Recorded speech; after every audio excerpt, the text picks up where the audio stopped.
Pacifica is still Pacifica. This has been your man, Stan. Join me for another day in our city of dreams.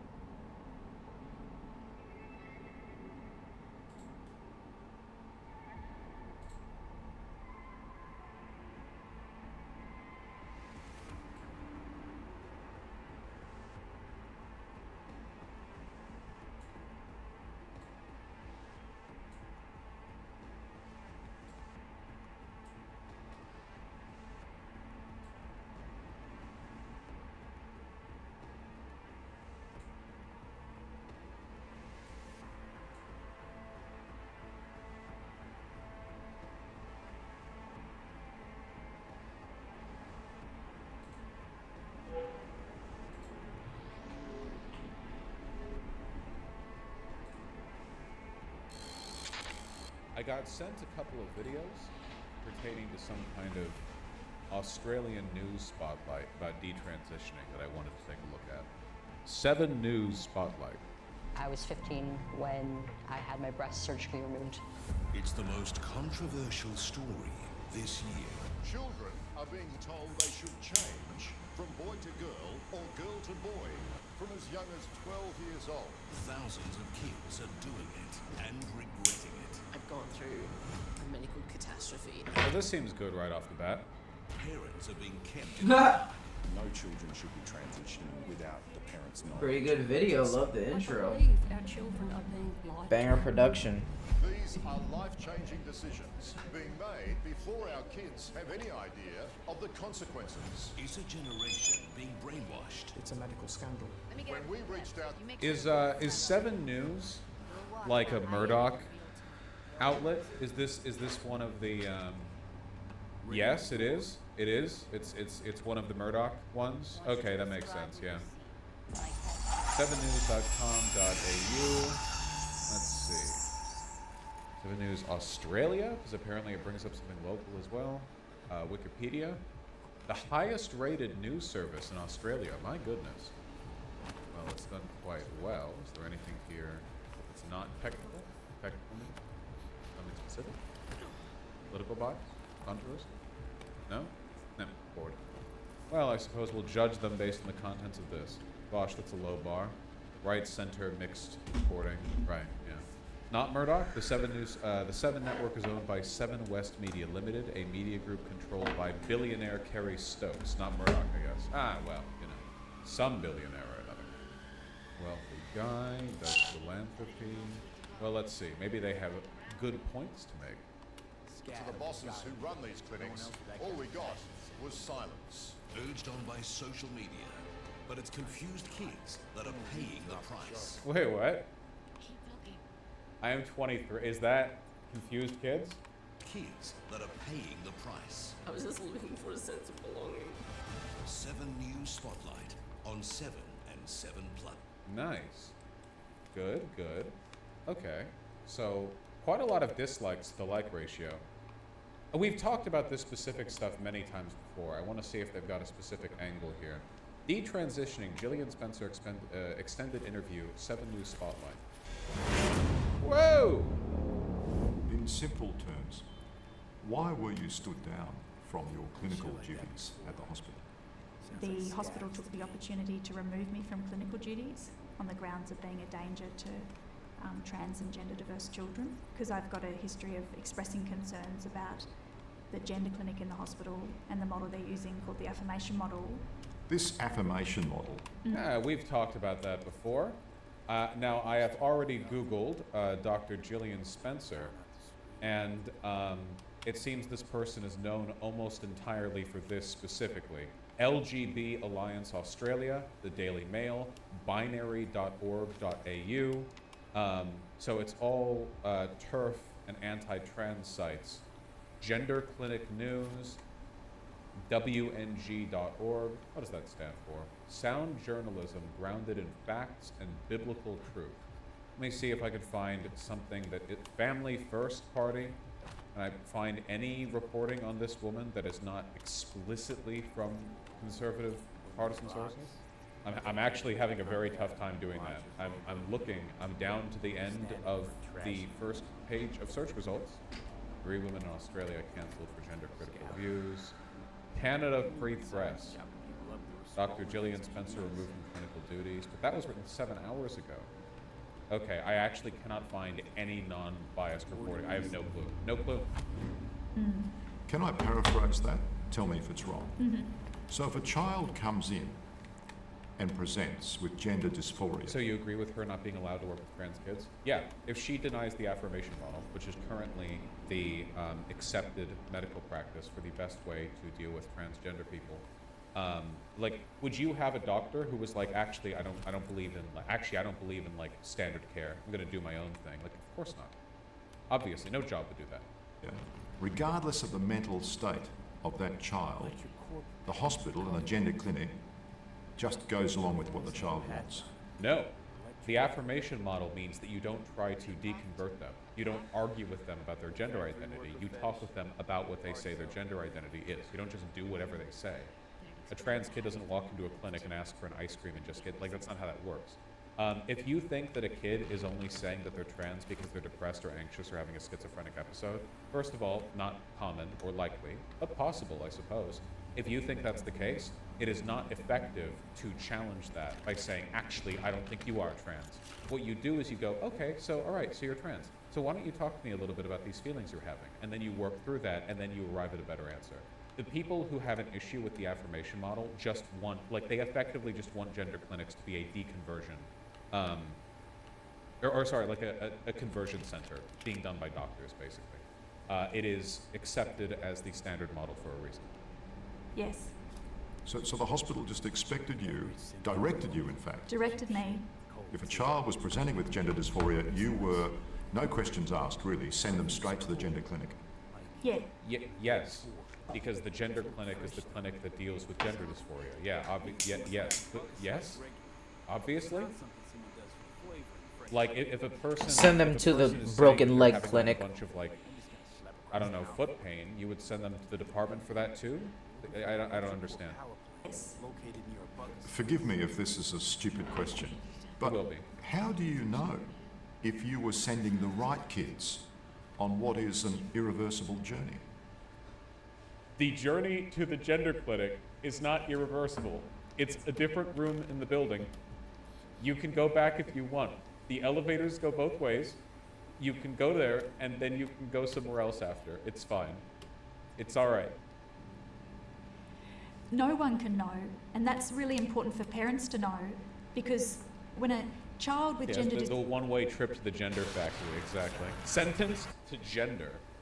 dysphoria sits in front of a child psychiatrist or any mental health clinician, they have no way of knowing whether these children are going to persist in their gender dysphoria. And what's been hidden? That's for the gender clinic to determine. That's the point of the gender clinic. The gender clinic is the clinic where they deal with gender issues. That's the point of the clinic. That's why you would go there, to help understand this stuff. That's the point. Are the thousands of parents across Australia who are in anguish because they're very concerned about their child receiving care according to this affirmation model, and they're in a very difficult... The affirmation model is not a prescriptive guideline on medical care, such as hormones or surgery. The affirmation model is a description of how, Let me level on a up first. psychological level, you engage with people who claim to have gender dysphoria. The affirmation model doesn't mean that you, like, just give hormones or whatever. You have practices that vary clinic by clinic for that. It's just a matter of how you treat how they talk about their issues. position, and they often can't speak out because their highest priority is to remain close to their child and to try to protect their child. What? But if they keep going... What? What? The parent can't speak out on their fear of a thing because they want to protect their... Wait, what?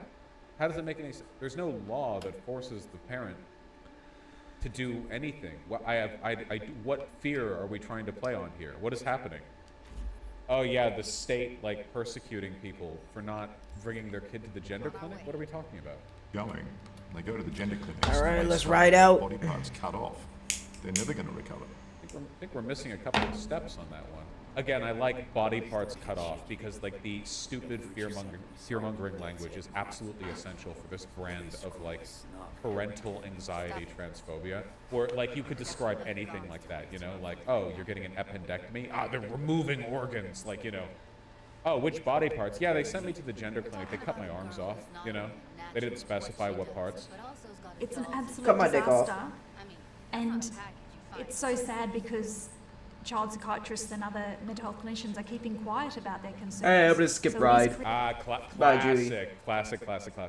Actually, all of these doctors who think I'm a crank secretly think that I'm in the right and they're too scared to speak up. The go-to copium excuse for every single crank who runs out and disagrees with the scientific consensus with no evidence to... Yeah, every time. creating this false impression that we all agree with the affirmation model. You've been labelled transphobic. Probably fair. Wait, does Jillian Spencer have a Twitter? I'm guessing that she's going to be like banking on... Yep, of course she does. That she's going to be banking on social media attention. Oh wait, that might not actually be the Jillian Spencer. Oh, maybe she doesn't. Or maybe it's under like a different name. I can't find it. A surprising amount of restraint. How do you relate to that? I see this as a really serious child protection issue, and as a Get out of here. 45-year-old woman and as a mother and as a You're child saved. psychiatrist, I could not hold my head up if I didn't speak Well, former child psychiatrist, because you were let go. about this. It's too important. And what we're talking about is the well-being of children and their health. We want kids to grow up and be happy. We all want that. We don't want them to have regrets and serious health problems. Why do you think this... Again, like the classic like appeal to anxious conservative parents line here where she's doing this like fake crying bit. You know, as a mother, I'm just terrified for the children. Does anyone remember that old like War on Terror era political cartoon where it was like, how do you want this wrapped, sir? And there's a box called censorship, and then there are two wrappings, and one of them is like protect the children, and the other is fighting terrorism or something. This has become such a significant social issue? I think there's lots of social factors contributing. There's a very vocal social movement. But what this issue has revealed is a crisis in the published medical research. And so journals usually use a peer review process to determine if a study is accurate before publication, but that peer review process is failing. And so Yeah, here we go. Yeah, this. How'd you like this wrap? Control of internet speech, anti-terrorism protect kids. Yeah, it's this. Yeah, I remember this. Still true to this day. And not just control of internet speech. we're seeing very poor quality studies being published, and the conclusions drawn by their activist researchers are... We're at like 20 studies now that are all saying exactly the same thing when it comes to like trans people generally don't detransition. The majority of detransitioners do so for reasons other than regret of their transitioning. But they keep saying like, oh, well, actually these 20 studies aren't high quality enough. This is like a big Jesse Single bit as well, where they have no issues whatsoever with making a ton of completely unsubstantiated claims, but then when it comes to like following the medical consensus, nothing will convince them, and all of our studies are insubstantial. Often the exact opposite of what the study has found. Okay, the best example of this is people who say that existing studies on the Judy, systems shut the are fuck up. unreliable because they're low quality, but then they'll turn around and use the term rapid onset gender dysphoria, a made-up term that had absolutely no backing, you know? What parents really need to know is that it's a very dangerous time for children and families, and they need to be very cautious about who they let engage with their child. So what I would recommend is Who they let engage with their child. In other words, keep queer people away from your children. It's always eugenicist rhetoric. Remember, the point here isn't to protect children. None of them give a shit about children. They don't care what happens to children. They don't care if they get murdered or hurt or whatever. They're monsters, they're demons, they don't care. But the fear here is meant to be like, you need to protect your children from the grooming influence of these degenerates. You need to be careful about who you let around your child. Yeah, and these camera angles are so dramatic, dude. Holy shit. I don't think we've seen a single shot where I could see her forehead. Just eyes to mouth the whole time. that they see the health professional first Yeah, without fuck the it. child to find out what Die. approach they could. That isn't eugenicist rhetoric, it's transphobia. No, I disagree. I think if you are making the claim that queer people are natural groomers whose presence around children will influence them into being socially degenerate, the only logical outcome of that belief is genocide. You cannot possibly Body believe an identified, they'll be entire, fine. social minority is just an innate grooming influence to children without believing in political positions that just lead to the abolition of that group. It's literally the degeneracy argument. Ah, one more dipshit up there.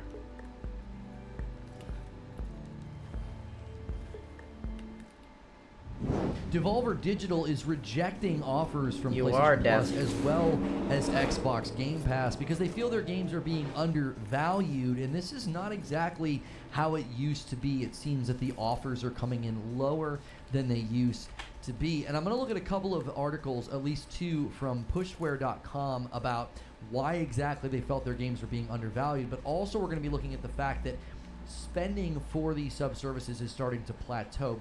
But before we do that, I really want to talk about my own theory that I've had for a while about indie titles and sub-services, specifically with day and date.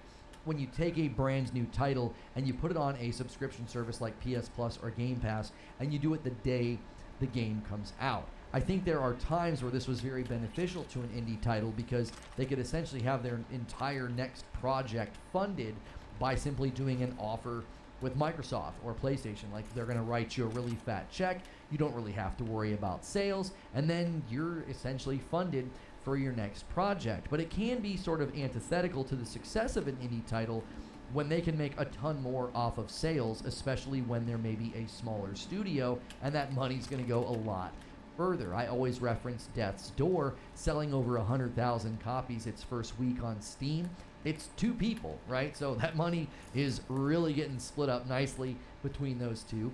And then they were able to sort of fund bringing Death's Door to other platforms. So you have to be very careful, I think, when you're an indie studio with an indie title, not necessarily just immediately taking that day and date subscription. I've consistently thought that over time, indies would be less valued by Game Pass, especially because Game Pass really is looking for that day and date push, and the more and more Oh, that's right. I turned the cameras that off. Game Pass I'm good. funnel becomes with larger titles like Starfield and the Activision Blizzard deal going through will then mean all of those Activision Blizzard titles will be in there. Seeing a Game Pass funnel full of Call of Duty or titles like Diablo 4 that are large, more monolithic, more recognizable, that can really drown out the indie games. And I've said, long term, that would mean that Microsoft would start offering those indie studios less money. Well, it seems that's already happening. They're already having lower offers that makes it more difficult for companies like Devolver and smaller studios and smaller developers to accept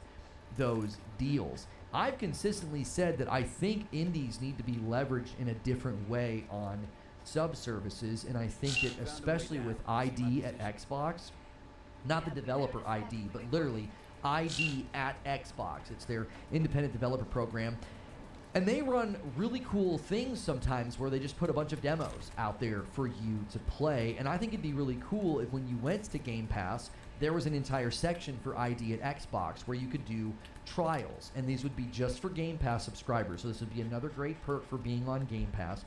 You could have trials of these indie games, but then if you like them, you'd buy them, right? And I would imagine that if you play an hour of an indie title and you really like it, think of games that have really impressed us recently with games like Ori and the Will of the Wisps, Ori and the Blind Forest, Hollow Knight, smaller games that have really wowed the public and gotten lots of notoriety. Well, if you play a game like that for an hour and the price point's $20 or $30, I would think that you're more likely to buy it, especially when you're seeing the fact that, like, hey, I got to play this as a perk Oh of shit, Game Judy, you Pass. scared me. Holy That will fuck. foster a culture of purchase with respect to indie titles, because I do think they are in the more precarious position. The larger studios tend to have larger budgets, way more marketing, and they're going to generate more sales naturally when they're that large. Like, as bad as Diablo 4 You kill might this look guy to right get in now here? with its player base numbers, it did incredible commercially, okay? They sold a ton of games, and that is definitely an advantage when you're a large, recognizable IP, when you have a marketing budget that can, you know, get famous actors to promote your game like Megan Fox. So you're going to basically have that advantage over indies.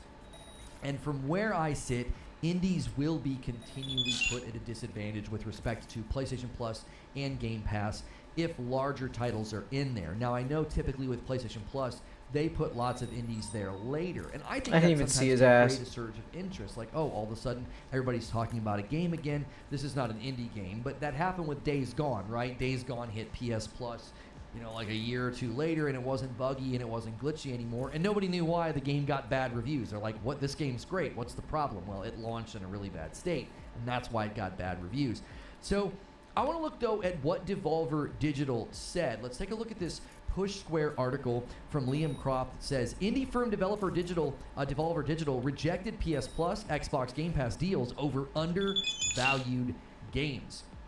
And it says here that new fiscal results belonging to indie publisher Devolver Digital have revealed the company is beginning to reject deals from Sony and Microsoft to put titles on Xbox Game Pass and PS Plus, building on reports of subscription fatigue. We're going to look at that. Actually, they have another article. Push Square's got an article about fatigue with subscription services and plateaus. That's very interesting to look at in light of how much Game Pass needs to grow, how much they're no longer giving us the PS Plus numbers. They have likely plateaued as well.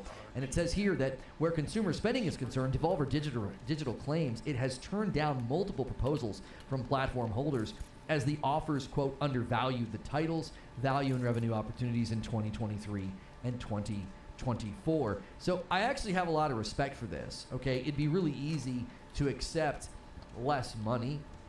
You know, maybe they're not offering as much as they used to. Maybe Turn they're not off offering cameras, as much as they should. But it'd be really tempting to just do it, just because it's guaranteed, and you know you don't know if the game's going to sell well. Now, obviously, Devolver. I went and looked at the GameIndustry.biz article about this. They're confident they have some titles that are going to do very, very well, like Human Fall Flat 2, the sequel to Human Fall Flat.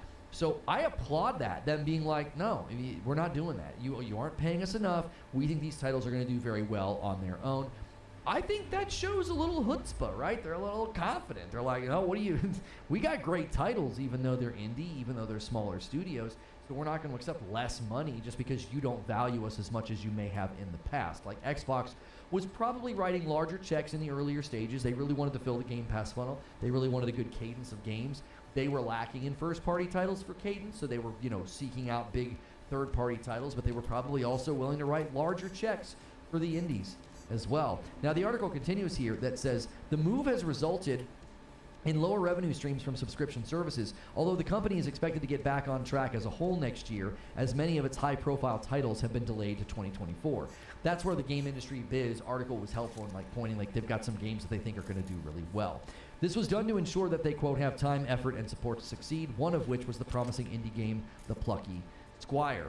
But then here, we get into some of the differences between how indie titles have shown up traditionally on Game Pass versus PS Plus. It says here, its decision to turn down PS Plus and Xbox Game Pass deals most likely pertains to getting those titles on subscription services on the same day they release, meaning the door is still open for Devolver Digital games becoming part of the membership further down the line.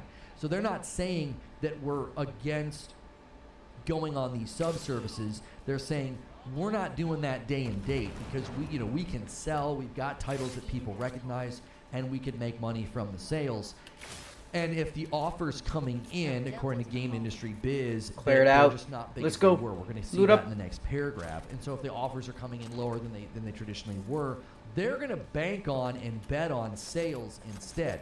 Right here, you can see PS Plus Extra currently has access to PS5 and PS4 titles like The Messenger, Inscription, Observation, The Talos Principle, and My Friend Pedro. Those are all fantastic games, by the way. Make sure and check them out. However, it doesn't sound like Baby Steps, the goofy one where the guy's trying to walk and you control each leg independently. It really reminds me of Getting Over It, the guy where you're in like the bucket and you're trying to climb like over all the stuff by like swinging your arms around. The Talos Principle 2, so we got a sequel, and then Wizard with a Gun.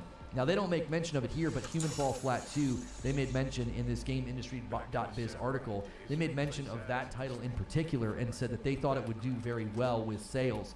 And I don't doubt it. Human Fall Flat was kind of a surprise hit. Everybody loved it. Everybody talked about it. It's hilarious. I had really hilarious streams with my man Hilly. I used to do Friday night streams with him. Now I do Friday night streams with my wife. For members only. We're going to do a return of that, though, so keep your eyes open for that. Whenever that game finally comes out, we're really excited. So, and here they speak on the smaller checks coming through. Speaking to GameIndustry.biz, technology and video gaming analyst Patrick O'Donnell said, quote, "The checks coming from Sony and Microsoft are just not as big as they were, and that creates problems if you're concentrated on that side of the market." And it doesn't surprise me at all that the checks coming in are smaller because sub-services have plateaued. And one of the quickest ways to recoup or make more money on your subservice when they've plateaued is, number one, you charge more money. And they've both done that. Game Pass increased its prices, so you got to imagine they've got 25 million subscribers and they bump it by $1. That's a lot of money. They bumped it by, I think, $2 or almost close to $2 on the higher tier.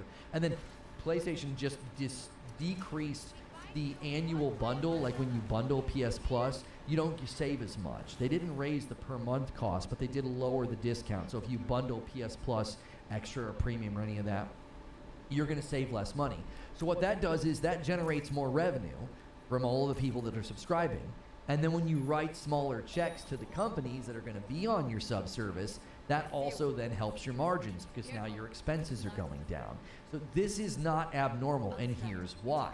This article touches on it, right? PS How does Plus, he Xbox see me? Game Pass spending has completely plateaued in the United States. So this is where they get the bulk of their business on a lot of these things, right? The U.S. market does very well with gaming spending, and it's plateaued on its subservices. Discussion of the start of the generation was dominated by Sony's reluctance to release its flagship first-party software into subscriptions like PS Plus, and how this decision was going to bring an end to its market-leading position. That hasn't panned out, however, and data from Circana shows that consumer spending in the sector is completely plateaued. So I would actually say that PlayStation made the right choice because they didn't do it. Xbox has been doing it, and they're both experiencing a plateau. So I don't think that, like, if PlayStation would have been like, oh no, yeah, we're going to throw God of War Ragnarok and Horizon Forbidden West on PS Plus day and date, I don't think that would have changed this reality. This is market-wide. This is affecting this is affecting Disney Plus, Hulu, Netflix, as well as PS Plus and Game Pass. Market-wide, global spending on subservices is plateauing out. I showed a chart on stream a while back when we were discussing this. We were talking about the future of Game Pass and how I believe it's headed for failure. And they showed the plateau. It basically started in 2021. So for 2 years, it hasn't really gone up, and that was sort of like that was all of that type of subscription spending. It wasn't just Xbox, it wasn't just PlayStation. So if they're experiencing that plateau, makes sense why indie titles are getting smaller offers, and it makes sense why they're not really talking about their numbers anymore. And I think PlayStation is probably breathing a sigh of relief that they didn't put their big first-party titles on there because their big first-party titles generate a lot of revenue for them, and they would have generated less revenue if their sub-funnel was able to play the games without buying them. Moving on to the article, it says, while more and more people signed up to services like Xbox Game Pass during the pandemic, revenue has peaked at around $400 million per month after first reaching that figure in November of 2021, almost 2 years ago. Okay, so this lines up with what I just said, right? It's basically plateaued since 2021, so there you go. GamesIndustry.biz elaborates. Subscription fatigue, fewer available dollars for discretionary spending due to higher food and gas prices, slow mass market adoption of cloud gaming, and a strong slate of new premium was that a releases camera? It may is. be contributing factors to the slowdown. You got to consider PlayStation's refusal Combat? to put their big first-party titles Did on they the find me? sub-service is playing a role with their own plateau. Now, this isn't affecting Game Pass, but because they're all plateauing. Fucking But it asshole, wouldn't fuck surprise me you. at all. People were like, I'm not signing up for PS Plus. I'm saving my pennies. I gotta buy Horizon Goddamn Forbidden West. fucking I gotta buy cameras. Ragnarok. Like this year, you gotta buy Burning Shores DLC, Final Fantasy 16, Spider-Man. A lot of the reports indicate that a lot of gamers buy and play 2 to 3 games a year, and it stands to reason if you're on a platform that's releasing big titles around that cadence, you're just going to Got save an money iconic for those katana. things instead of doing subservice model. So I do think Sony not putting their first-party titles on the subservice did play a role, but not in the way that you think. Well, it's It's not 30% people burn would have chance, signed up so. way more for PS Plus if it was there. It's that instead of signing up for Woo. PS Plus, they're kind of saving their money for those big premium purchases. Let's keep reading. GamesIndustry.biz elaborates. Subscription fatigue, oh, I already read that. Sorry. Right here. Let's continue. Our view is that gaming subscriptions don't have quite the same appeal as movies and music. While other entertainment mediums can, by their nature, be quite passive, gaming demands your full attention at all times, and many consumers are content playing 1 to 2 titles they like per year, many of which are even free to play. So that lines up with what I was just saying, like the average consumer basically saying, you know, I'll play 1 to 3 titles a year. I don't need a subservice. I don't need a giant funnel of 100 games to play. It's great when you have kids because, you know, they have shorter attention spans and they'll install a game and play it for an afternoon and then they're kind of done with it. But outside of that, the lion's share of the consumer base of video games is like, you know, 27 years old and up, and they're spending lots of money. They have disposable income, and so they don't want to waste it on something that's just giving them quantity over quality. They're willing to buy those individual purchases in those individual games. Outside of the core gamer market, there's likely a lot less demand for an enormous catalog of content available at all times. Like I just said, like I just think there's less demand for a massive catalog. You know, I myself find myself in those situations where it's like I'd rather just rent the movie or buy the movie instead of scroll through Netflix for 20 minutes, right? Sony, to its credit, has been smart with its alterations to PS Plus. It's managed to retain its roughly 50 million or so active members and enticed a handful of them to upgrade to PS Plus Extra or PS Plus Premium. This means it successfully increased the average revenue it's earning per user, maximizing its income without undermining its already very successful business model. I gotta say that's well stated. You know, not to come across like I'm just praising Sony here, but I think they have a better blend that's more elastic, like it's more moldable to say we're gonna charge top premium price for really big flagship titles like Spider-Man 2 is going to sell like crazy. That's tons of revenue for them, but they've also managed to maintain a good sub base. Even if it's plateaued, you're maintaining. And, you know, with raising prices and having upgrade options, they're able to maximize the revenue that's there. All of this makes sense, though, why they're offering people like Devolver Digital less money, right? I would imagine that consumers could even start to say, as sub prices go up for PS Plus and Game Pass, that doesn't bode well for indie titles. Why? Are you really going to feel good about spending more on a sub service if it's just full of indies? Does that make sense? Like, aren't you going to look at that and say, wait, where are all the big games? This is where the Activision Blizzard funnel can really help Xbox. They could say, listen, our price is going up, but look at all of the big titles we have within the subservice. Okay? That kind of justifies it. If you go to an increasing subservice model like PS Plus, and it's a lot of indies, you might say this isn't really worth it. What am I spending money for? This is where the cadence of first-party titles coming to PS Plus is likely important to Sony maintaining its subservice funnel, because, you know, if titles like God of War hit it every once in a while or Spider-Man hit it every once in a while, at least you are seeing a cadence of larger titles. Because if the price keeps going up over the next, you know, I don't know, 5 or 10 years, and the population of the library is dominated by indies, that doesn't bode well for indies, because they're going to get offered less money because of everything we've already talked about, and then they're going to be seen as a devaluation of the subservice because I'm paying more than I ever did, and it's mostly indie titles. Like, so I think this is a time where I hope we continue to see the resurgence of the indie, and I hope the market bears it. I hope the market supports and buys the indie games instead of feeling like they're not worth it. And the culture of non-spending, I believe, is a threat. We want to see subservices additive.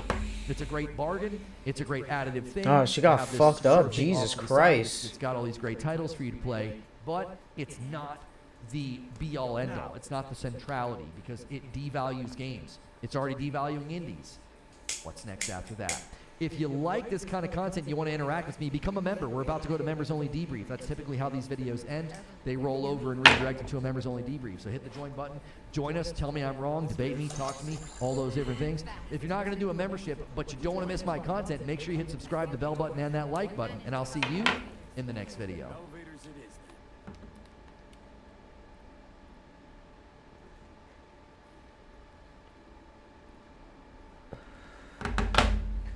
broken. These people, they break their own rules from time to time, but they had specifically when you get 10 million followers in a period of a few months. I thought it was fake, and then when I came back from Africa, I was in Morocco and Egypt mixing my album Cowboy Tears. I came back and things had changed dramatically, and I felt the more that happened, the more isolated I became, the more Rapunzeled in I became, and what I found was that's not a relatable thing, right? Like no one is gonna. We're having such a weird discussion. So it's not magic. Quantify what magic is. That's upscale 4K, not native. Who gives a frick? That's how 4K works. What do you? Who cares about native 4K? Who cares about that? What?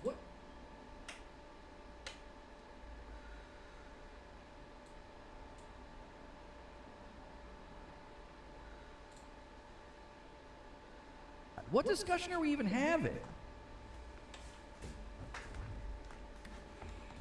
A 2060 card got 80 FPS, 4K in Death Stranding, and you're like, it's not, it's just so they don't have to optimize anymore. It's not magic. I mean, we're hearing that the Nintendo Switch 2 was shown at Gamescom with Breath of the Wild running at 60, and the Matrix demo was on there. But we're going to hand wave DLSS all of a sudden? Like, what's happening?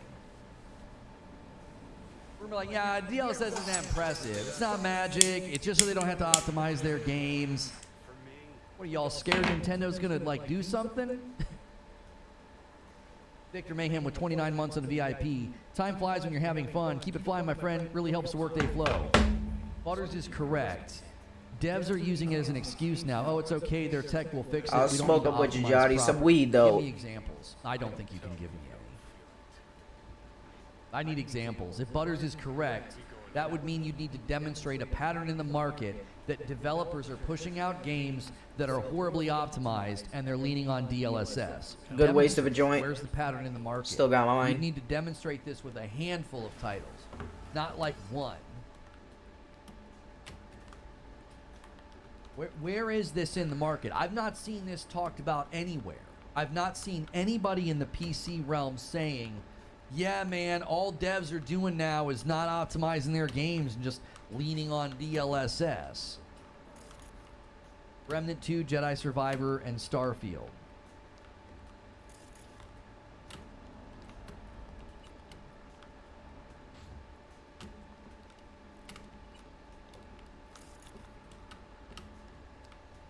Oh my gosh.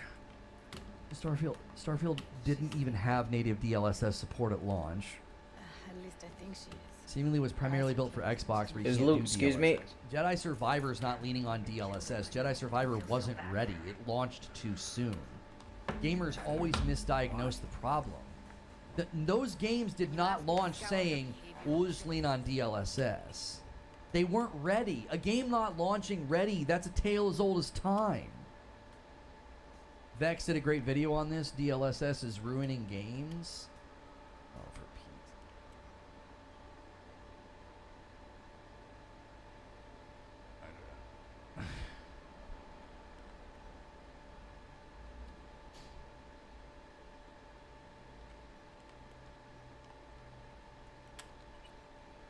It launched too soon. Wonder why. Oh my gosh. Creature, get this upload ready. The Jedi Survivor launched too soon because Disney wanted a new Star Wars game every 6 months. They didn't launch it and say, we don't have to optimize, just use DLSS. You guys are drawing causality from correlation, and you can't do that. This argumentation is so bad.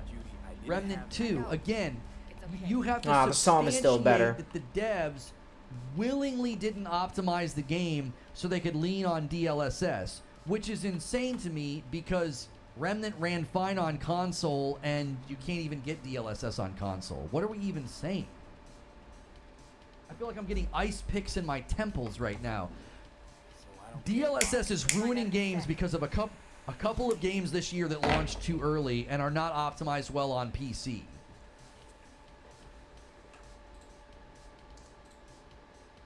I can't even do it. I can't even engage in the conversation. It's insane to me to think that, oh yeah, these games are poorly ported. Why? Oh, because they don't want to optimize. They're just leaning on DLSS.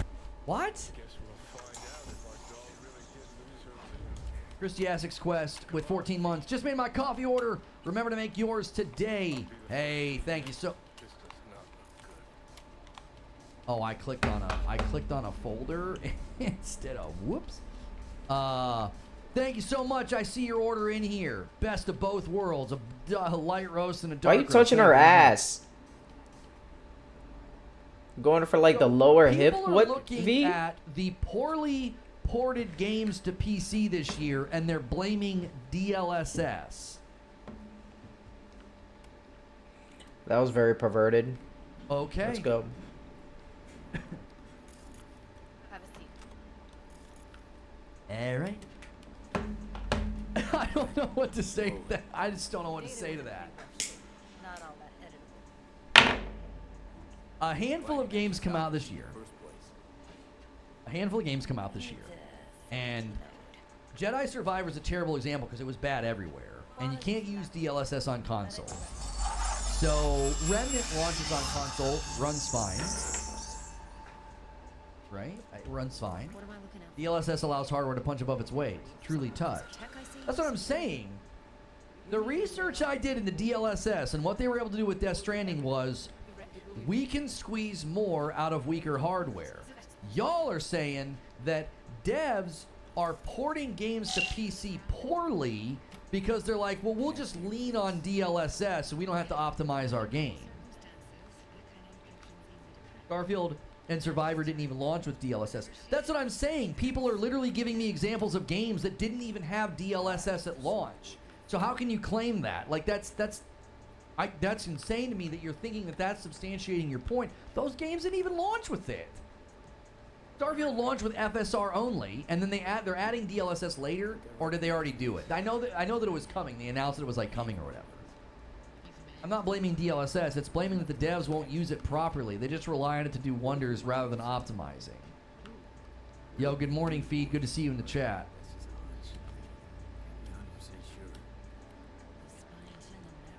Like I said, the Remnant devs are on record saying they built for upscalers and not native. Now, hang on a minute. What context did they say that, though? What context? Because upscalers are fantastic. Native is not the way to go. I've seen very convincing videos about upscaling technology is far superior to trying to run something native. We just read an interview about this, about how you get an insane amount of performance by going upscaling versus native, and it's like a 1% different visually. What interview was that? Oh my gosh, what were we reading? We were looking at something that was talking about this very subject. Like, everybody stresses out about native 4K. Native 4K is a completely fruitless endeavor. Upscaling to 4K gets you significant better power efficiency because you're not straining everything to natively render at 4K. Upscaling is significantly more efficient. It's why everybody's doing it. Yes, it does depend on the internal resolution that you're upscaling from, for sure. You can't upscale from like 900 and it's going to look as good as if it's internally 1440.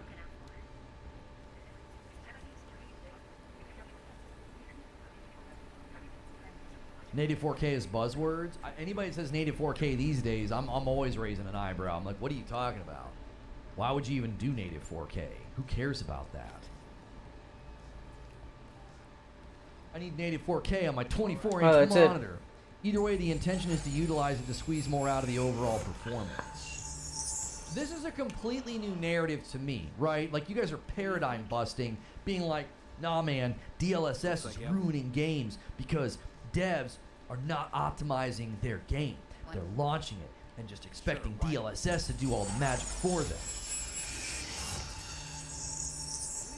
The Remnant devs developed the game with upscaling in mind.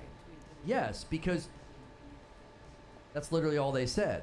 Yeah, and that's not controversial at all. That's actually rather intelligent to say, upscaling technologies got really impressive. So we built the game with upscaling in mind, because if you think about it, if you go with an upscaling model, it allows you to do more stuff.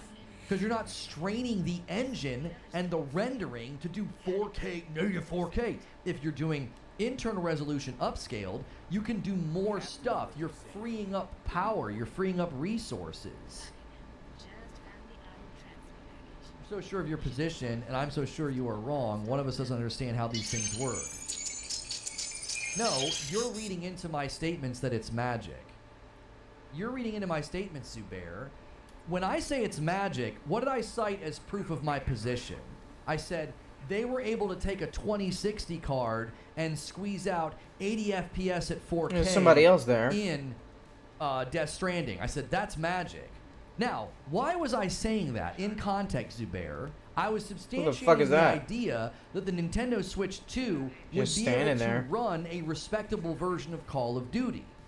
So, connecting all the dots here, I'm saying DLSS will enable the Nintendo Switch to take weaker hardware and squeeze out impressive performance. It's roughly going to have the internal power of a PS4, PS4 Pro. That's what we're hearing. And DLSS will take that weaker hardware and squeeze out more. That's magic. That in the technological world, that's pretty magical. That was my position. Guess what? I can't be wrong because everything I just said is factual. I didn't say anything that's hyperbolic. I'm not exaggerating. I'm not overstating. I'm not presuming or assuming. I'm speaking only in facts here. That's everything we know what DLSS can do. It can take weaker hardware and it can squeeze out better performance. So you can take a game like Breath of the Wild and squeeze way more out of whatever this Nintendo Switch 2 is. You can't falsify anything I've just said. Everything I've just said is rooted in actual facts and research. I'm not being like, when I said magic, I wasn't like hyperbolically claiming that like, oh my gosh, the Nintendo Switch 2 is going to run Call of Duty at 80 FPS 4K. I was citing an instance where much weaker hardware got performance that seems like a dream. Like that doesn't even seem possible on a 2060. You need NVIDIA GPU to have DLSS. That's what's going to be in the Nintendo Switch. They're going to have a chipset that's DLSS compatible.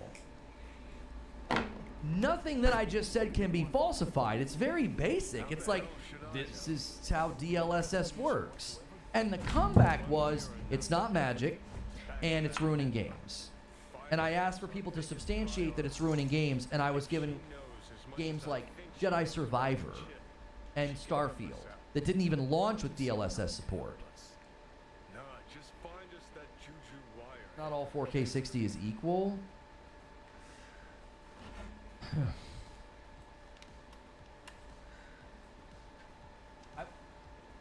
My position was very, very basic. My position was very, very fair. I was substantiating the idea that DLSS will enable weaker hardware to spit out better performance. If that was any more basic, I'd be describing bread. Like, there's nothing outlandish in that statement at all. It's so basic. There's nothing exaggerating there. It's just like, yeah, they're going to be able to get a lot more out of it. Might be able to have a respectable version of Call of Duty on that. The pushback I'm getting is bizarre. Someone's got to know a way in. Nothing you said is wrong. I get it now. Right, like I think people projected onto what I was saying. I was like, when I say magic, I'm using. I actually was using somebody else's words. True SSJ Havoc said it wasn't magic, and I said, here's all the things it can do.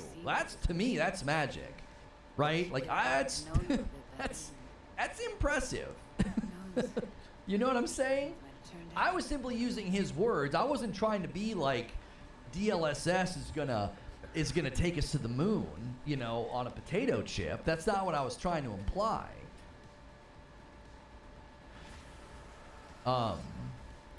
Drifty, thanks so much for renewing your membership. I appreciate that. Hey, what's shaking? Need to make contact with the Voodoo Boys. What is this? Journey to Foundation launches October 26 on PSVR 2. Find out how the PSVR 2 features are bringing this immersive, narrative-driven sci-fi adventure to life. It sounds like they're describing a game that already exists. Journey to Foundation. based on Isaac Asimov's iconic book series. Very cool. Is this a new game? You can have haptic feedback, eye tracking, adaptive triggers, controller tracking, 4K HDR. It looks really cool. That's a month away too. Thought You ignored that Survivor and Starfield leaned on FSR, which grants as many frames as DLSS. The position isn't really about just DLSS, but upscalers such as DLSS, FSR, and XeSS. Okay, I'll take that action, Spriggan. The idea that they're going to use an upscaler to get more out of their game, that's not what people were saying. People were saying that they're not optimizing their games. They're letting DLSS do it for them. Talk about exaggeration. That's not, I don't think that that's true. Using upscalers to get more out of your game isn't using DLSS to optimize your game. Those are functionally different things. Optimizing your game is ensuring that it runs smooth, well, and consistent. That it's not hitching and glitching and stuttering because you're doing too much, right? You've got textures and draw distance and all those things not set properly, so then you end up with a game that runs inconsistent and runs poorly. Through SSJ Havoc with a $2 says, I'm referring more to Switch rather than the DLSS. Right, but sometimes I don't understand what people are arguing against. Did somebody walk in the room and say something about the Nintendo Switch being mind-blowing and being a powerhouse? I mean, I wasn't saying anything that required pushback that was like, the Nintendo Switch, it's not going to be magic. All I said was, from everything we're hearing, this thing could run a respectable version of Call of Duty. I do not feel like that requires this level of pushback. I've been so much more measured in the things I've said lately. I think some of y'all are expecting a big grand rant debate. And when I say something pretty basic well, yeah, I mean, everything we've heard about the Nintendo Switch and DLSS, they could get a respectable version of Call of Duty on there. The word magic's kind of loaded, but I didn't say magic. True SSJ said magic. He said it's not magic. And I said, I didn't say anything that required that rebuttal. I only used his word because I was responding to him in context. My head's gonna spin right off my shoulders. I swear to frick. I feel like I'm dreaming. I don't understand what's happening. I didn't say anything that warranted that pushback at all. It's like somebody walked into the room, pressed pause, spoke for me, and then left. And then all of a sudden we're having this conversation about, is DLSS magic? And it's like, I was only responding to what True SSJ Havoc said, and I was like, I don't know, this sounds pretty impressive to me.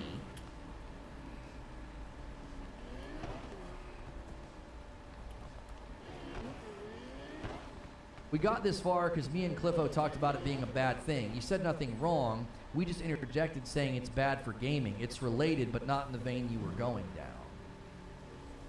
Yeah, and I don't even know about it being wrong. You got a video from somebody that's pointing to a handful of games that have launched, and that's all we need to be like DLSS is ruining games? What?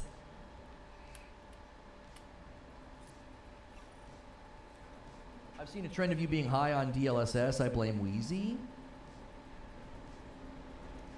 I mean, I'm excited at the prospect of Nintendo having a device that can crank out performance that's closer to what we're getting on, like a PlayStation 5 game, just running, internal 1080 upscale to 60. I'm sorry, internal 1080 upscale to 1440 and then 60 FPS, like Returnal or something. Like, getting that level of performance in games on the Switch, I think is going to be awesome. You know what I mean? I think that's going to be awesome. Like, that's cool to me. That's exciting. I think maybe my excitement is being read as hype. I'm not trying to hype it up like, this thing's going to blow the PlayStation 5 Pro out of the water. This is going to blow your 5000 PC out of the water. It's like, I'm not hyping it. I'm just excited. It's like Nintendo Switch has been kind of, it's a cool device. It's got fun games. But it's old, It came out in 2017. It's not very strong. I'm excited that they're going to... I'm excited that developers will be able to bring games to console and utilize DLSS because we can't get that on consoles because they're not on NVIDIA chips, so they can't even try it.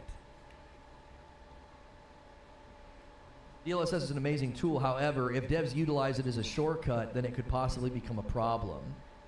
I'd have to see more games to try to do that before I would say it's a trend. That's what I was saying. I was like, man, you gotta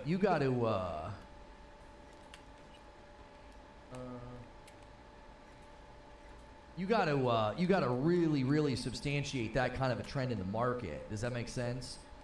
I'm gonna need a member's thumbnail. A 20 bomb! A 20 bomb from Charles Freeman. He slams it home. It got laid up to 30, and he says, let's go all the way. Oops, let's go all the way to 50.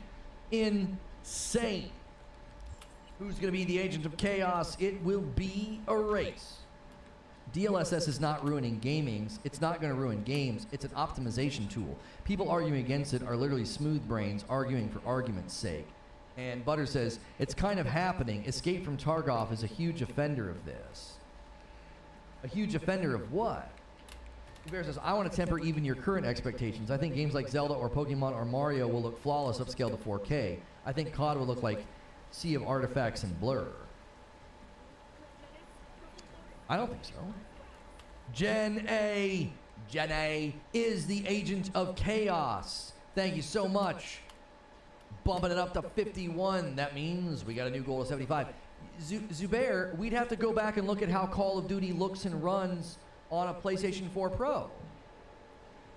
We have heard that the Nintendo Switch is basically equal to a PlayStation 4 Pro. Does Call of Duty look that bad back then? I don't think so. Especially a PlayStation 4 Pro that can harness DLSS. I don't get that. Like I said a respectable version of Call of Duty. I didn't say crazy. Who the fuck is on my block? I didn't say awesome. I didn't say insane. I said you could get a respectable version of Call of Duty on a Nintendo Switch. That is tame. That is such a tame. That is. I don't mean to rhyme here. That's such a tame claim. Eugene says, does COD on PS4 look like a Sea of Artifacts and Blur? That's what I'm saying. Like I don't know. A respectable version of Call of Duty. What else is that? I need practice. That's a very measured prediction. I don't feel like I said anything that's that strongly worded. I know that I'm prone for rants, waving my arms around, and getting really excited. I think this time I kept it pretty measured. Like, with everything we're hearing about the Nintendo Switch 2, you could see a respectable version of Call of Duty on Nintendo. I moved from that to say, I don't know if there's demand in the market. I don't know if the Nintendo consumer base, I don't know if there's demand for Call of Duty that would warrant the work that it would take to basically go backwards. You got to create a Call of Duty and then go backwards and optimize it for like PlayStation 4 power and then utilize DLSS and get upscaling and make it look pretty so that way it's respectable and it doesn't look like trash. Like, I don't know if they're going to want to do all of that for an audience that may say, Call of Duty on Nintendo, yeah, we've got Splatoon. It's about my wife, right? Does that make sense? Like, part of my argument was even linked to that. Like, yeah, you could get a respectable version, but all of the work to get there, is that going to be justified by the demand within the Nintendo marketplace? Like, will that consumer base justify, will it justify all the work to get there? Because you're talking about going backwards, basically. You're asking Call of Duty to go backwards. Like, hey, can you build your game to work over here? 5 gifted members from Aaron Claypool. Thank you so much, taking us to 56. We have not hit 100 members in a day in a long time. Might be able to do it today. Yo, what's good, African Jedi? How are you? That's fine. We'll have to wait and see. We don't even really know what the hardware is yet. Also, the Switch is a 1080 screen, says Eugene. It doesn't need to upscale past that until it's docked, and dock will allow more power draw.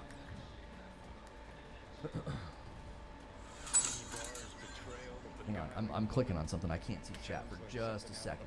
And I'm back. Switch 2 target 1080 60. I think Switch 2 demos were running on approximate hardware, not actual SOC. Okay, I mean, yeah, I wasn't trying to hype it up. Yeah, I feel like it was fair. Hang on. Is the monetization on this not set? Let me check again. Okay, now it's all set. Okay, I had to back out and go back in. Set this as a premiere. Today's the 28th. We're gonna go to a premiere in about 30 minutes. Devolver Digital has some insight into why they refuse to go on PlayStation Plus and Game Pass. And I think it's really insightful into where sub-services are going, and a lot of my own predictions about indie titles not really getting great and compelling offers, getting weaker offers. I kind of made the prediction that would happen, and it seems like it's happening faster than I expected. So we'll be going to that in about 30 minutes. So you guys have a little bit of time if you want to push the member number a little bit further. I figured a day where we're talking about Game Pass, we're talking about Phil Spencer says, hey, look, we're not going to do Game Pass exclusives. I thought, well, that's a great day to do a video about Devolver Digital saying no to sub-services. They didn't just say no to Game Pass. They said no to PS Plus as well. Devolver rejects sub-services. Is that? Oh, dick. I was like, why is it saying this isn't a word? Here we go.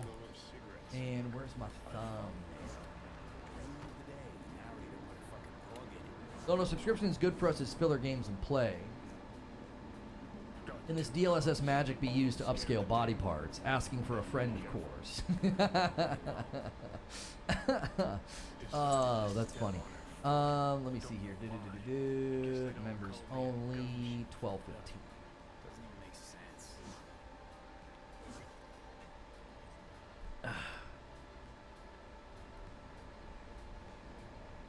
Okay, hang on. Let me dismiss that.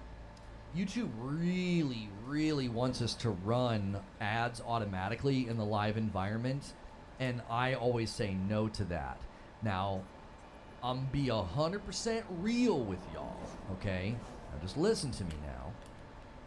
If y'all like the fact that live shows like mine don't run ads automatically and constantly disrupt the show, you gotta consider supporting, because YouTube is a business, and they might start forcing us to run ads if we're not generating enough, support.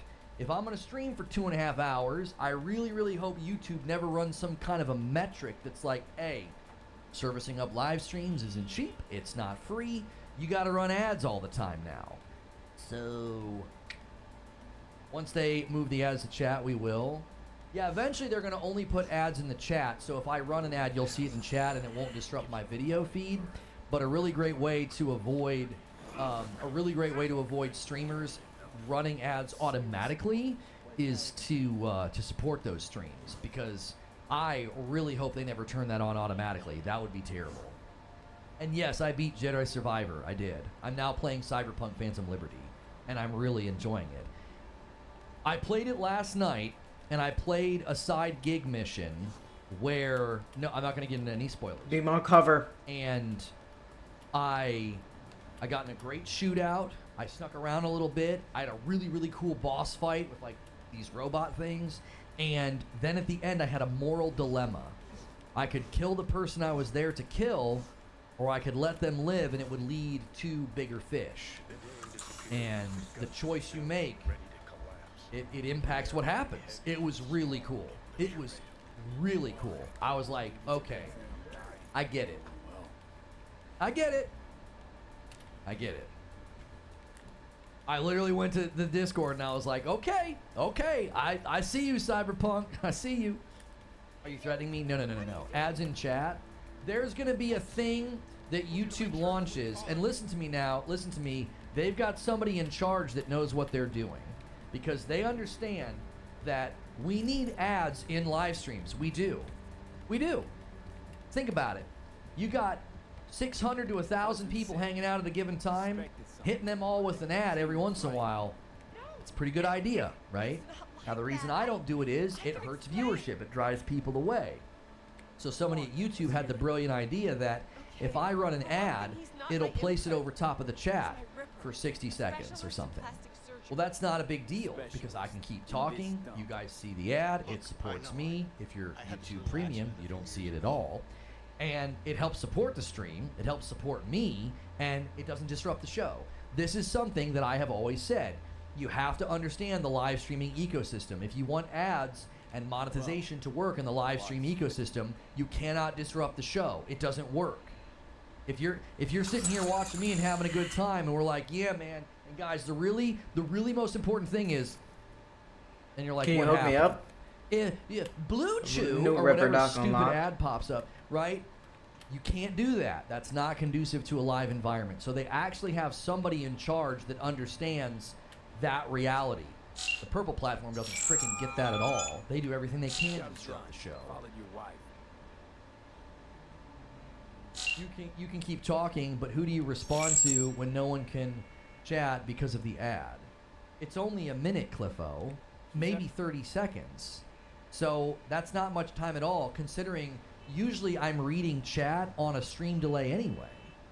Now, yes, if I ran like 5 minutes of chat ads, that would extremely sort of like logger, oh my gosh, you can't talk to us, we can't talk either. Now, I don't know if you can't chat, Cliffo, you just can't see chat. I'm imagining you can still type and hit enter. It hasn't launched yet, so that would be my feedback to YouTube is, well, you gotta let people keep chatting and talking, and I would be able to see what they're saying. It would just take a second for you to see chat again. You'll be able to type, says Creature. There you go.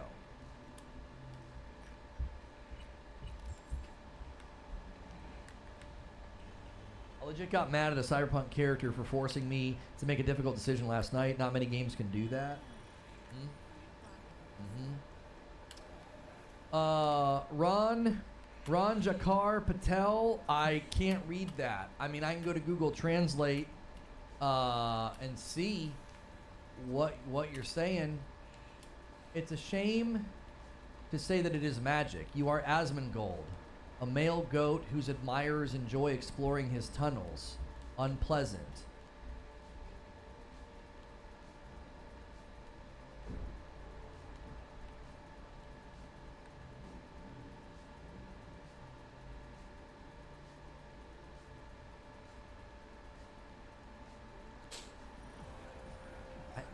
I don't want anybody exploring my tunnels. I don't know what to say. I don't even know what? I'm Asmongold? I mean, well, that's just, wow. Well, what would Asmongold say to that? He'd like, goat fucker. Well, I just think that means that's just the way that it is. That's just the way it is. You can't stop it. If you don't like it, horse mounts. Horse mounts. I tried to tell you. Horse mounts. Oh my God. The eyebrows are almost impossible to do them. I can't do them the way that he does them. I can't. They're like animatronic. They're like, I can't do it, man. First time Lona's been speechless. I was truly like, I don't know what to say to this.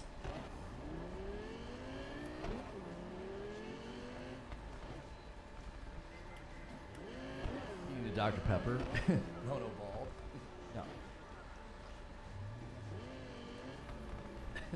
That was good.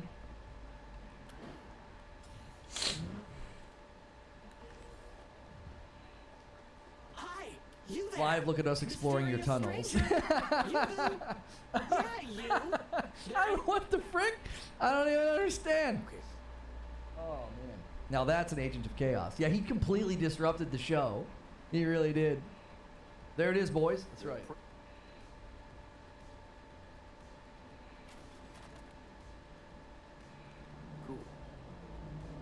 I don't want anyone exploring my tunnels. I wasn't sure. I was like, Are you talking about my brain? Or are you talking about my ideas and my thoughts? Like, what are you talking about?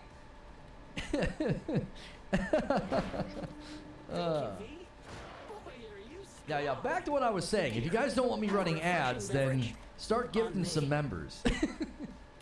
That's what I'll start doing. I'm totally kidding before this gets clipped. I'm totally kidding. I would never do that. Like, threaten to run ads if you don't gift members. I would never do that. We do not need to do that here. We have plenty of generous people. Get the fuck out of here. Lono's face was like, this dude just made me work to translate my own insult.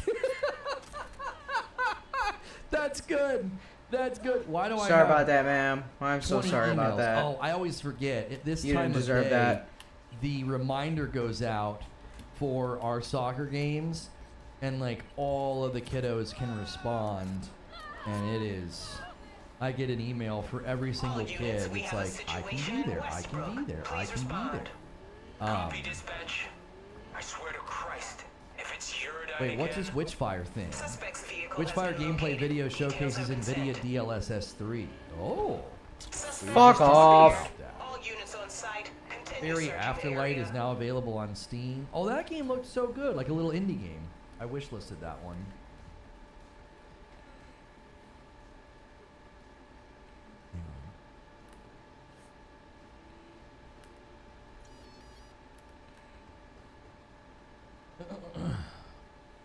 Isn't exploring tunnels for OnlyFans not YouTube? I'm confused. Yes. Yeah. Which professional soccer team do you root for? I usually cheer for the Netherlands. Holland. Hold on, Jay. But I don't get to watch as much as I used to. I watched them in the Euro Cup one year, and they were like, their passing game was so good. They were passing all around Germany, and I was like, I think I'm gonna cheer for this team. I really like these guys.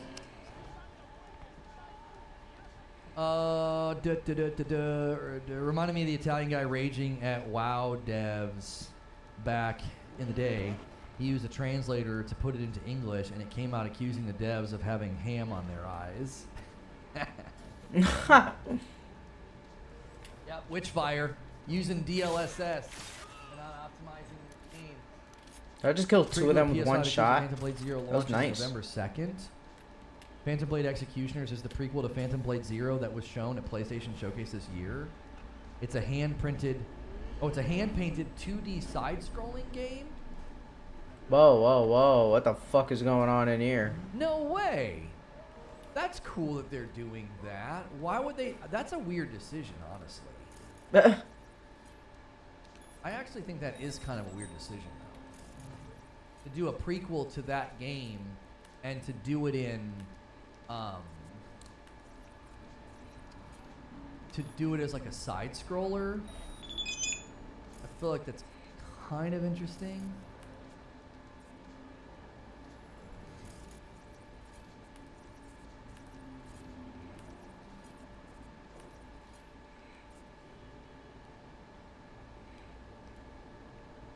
Lords of the Fallen trailers just dropped. Yeah, that's October's about to really heat up.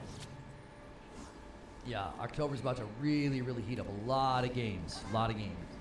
Lords of the Fallen, Spider-Man, AC Mirage is what, like next week, right? On the 5th, I want to say? I can't remember the exact date, but I know they backed theirs up. There you go, man. Free to go. Enjoy your freedom. It's about to be good. It's about to be really good. We're about to get into another feast of gaming again. October is so full. It's too full. It really is. There was a game just today that delayed itself into October, and I was like, why in the frick would you do that? What was the game that delayed itself into October? It's a smaller title. I can't remember it. Yeah, Alan Wake 2 looks insane. Info dropping now. Lono's been bragging about his physique for too long. Time to show the results. Let's get 10,000 subs and make it happen. I'm not taking my shirt off.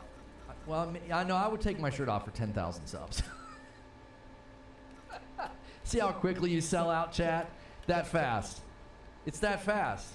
It's like, I will never, ever... How much do you make on OnlyFans? All right, I'm going to consider it. All that conviction just thrown out the window. Mhm. Like, no, I would totally do that. How'd you rate his chops?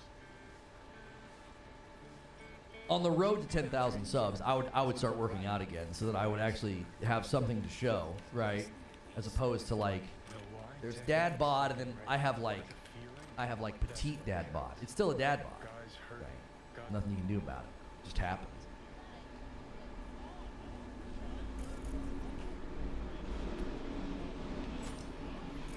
Just an iconic machete sitting in a case. Beautiful. Chronicles released a game called Rising, companion game to introduce you to the world and the characters. Hellboy, thank you, Alapart.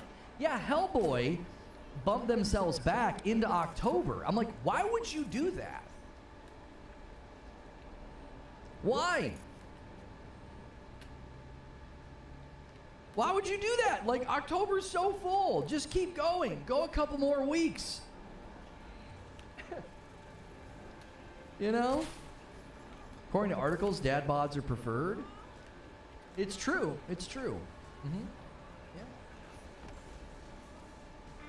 Not trying to restart the DLSS thing again, but I have found Ray Reconstruction to be pretty mid, especially since it needs full path tracing.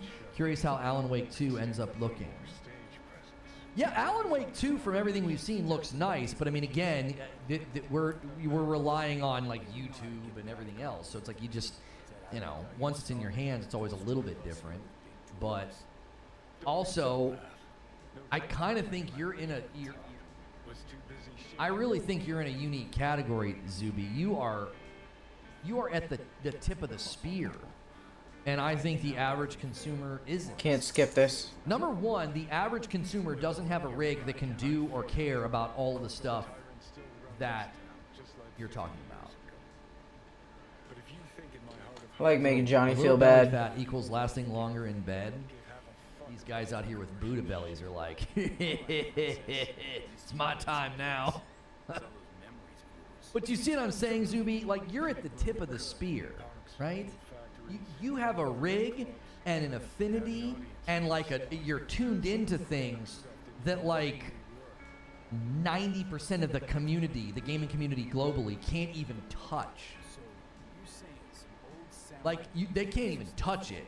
They can't, number one, they might not even know what the heck you're talking about. Number two, even if they understand what you're saying and they value it, they don't even have a rig strong enough to care. I acknowledge I'm at the tip of the spear and Eugene is right. I'm looking for digital heroin. Right. You're chasing the dragon. That's exactly right. So I think when you look at it, that's the bias you bring to the table. You own it. You don't try to hide that. That's always respectable, right? Like, that's the bias you bring to the table. You're like, yeah, but the path tracing just doesn't look that good. And you know what I say when you say that? I say, what are you talking about? What's that mean? Like, that's me. I'm like the guy that's like, it looks pretty. I know enough to know when the frames aren't acting right, if textures are popping in, and if the draw distance or the pop in of world pieces, you know, I can see that. Weirdness with shading, shadows, lighting, artifacting, it's got to be pretty extreme to get my... Oh, Jesus, Johnny, what the fuck is this monologue? Fucking trauma dumping over here. Oh, something's not right here. Something's not right. The game's not running right. Like, I'm not tuned in at the level that you are. If the game runs well, I'm happy. Can we not do this? Pop-ups? I always forget the one S.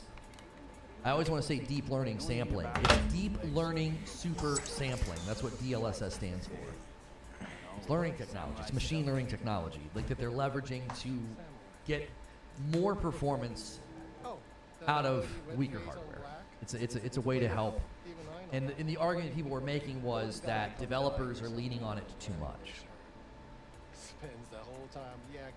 Being serious, all you actually need to know is if it looks pretty to you. The rest is not important. You can find him living back in the Right, 2020s. right. But besides that, And I think that is where the subjectivity of graphics gets funky, because we've gotten into this discussion so many times. Review embargo for Spider-Man 2 is October 16th. Woo! Can't wait. What is that? That's 4 days before release? Yeah, that's 4 days before release. This feels early. No, it doesn't. The review embargo for God of War Ragnarok was 6 days before release. Yeah, it's been a lot. It's been really So, early. if they're going to let people release their thoughts on that game on the 16th, they're giving them 2 full weeks to play it. So that's the 16th. That's 4 days before the release date. Ragnarok was 6. They're giving them ample time to play the game. I think that's great. I would much rather somebody, because the review embargo is healthy, because it's not like right up against the release date. That's something that we want. We always want. That shows crazy confidence, right? You're going to let the public know all the reviews are going to hit 4 days before the game comes out. Like, that's fantastic. And beyond that, you're giving the review outlets 2 weeks and some change to play the game. That's great. That means they don't have to beeline the story. They can do all of the side quests. They can explore the world. That's fantastic for the outlets that are getting copies that early. That's great. That means we're going to get a really good picture of the game before it comes out. You don't want them getting it like a week ahead of time. A week for a game like that? Well, they're going to have to rush. I don't want that. Because then they're going to set it to story difficulty and not experience any challenges or difficulty at all. And they're going to beeline through the story to be like, the story's cool. Like 2 weeks and some change is great. I think that's really, really good. Starfield was a mere hours before release. No. You're following the Red Dragon on Twitter. It was not a mere hours before release. It was 1 day before early access. Meaning, if the reviews compelled you, you could then go pre-order or buy early access into Starfield. The release date of Starfield was the following week. That I don't like that framing. I don't agree with that framing at all. I know Red Dragon and other guys were framing it that way. I don't agree with that framing at all. It wasn't mere hours before release. It was the day before early access, meaning you had ample time as a consumer to Little fire broke out. Some drunk gonks tried What to the put it out fuck? with beer. Denny's fro got singed. Wore a wig for a few weeks. Never did get herself any tech hair.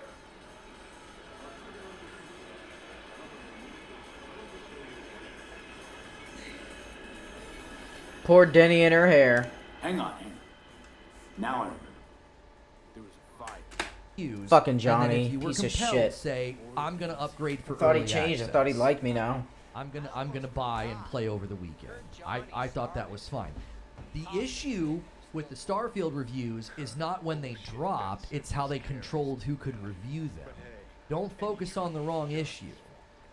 We talked about this yesterday in my Cyberpunk Starfield can learn from Cyberpunk discussion. That's better to go and say, well, listen, they controlled who could review the game. And once that control was let go of and the public got to talk and the other outlets got to talk, the score came down. That's more important to discuss than it dropped mere hours before the game released. Oh, stop it. It was early access and it was the day before. That's enough. Appreciate it. Take it. Listen, your criticisms will always be better and they will always land harder when you're not taking cheap shots. Do you understand what I'm saying? Do you understand? Listen, these Sony guys, if you want to land your haymakers, then don't take the cheap shots. The haymakers will hit harder. Do you understand the analogy? Yo, Zachary guy with a single gifted member takes us to 57. 75 is definitely within reach. We haven't hit 100 gifted members in a while. We might do it today. You watch No One Will Save You? Is that the scary movie that who was just gushing about that? Was that Stephen King? I heard about that for some reason. I feel like that was the headline that I saw. My whole argument got hijacked and misconstrued. My point was the Switch 2 has to be capable as a machine in and of itself rather than running the game at 720 or 1080 and hoping DLSS helps.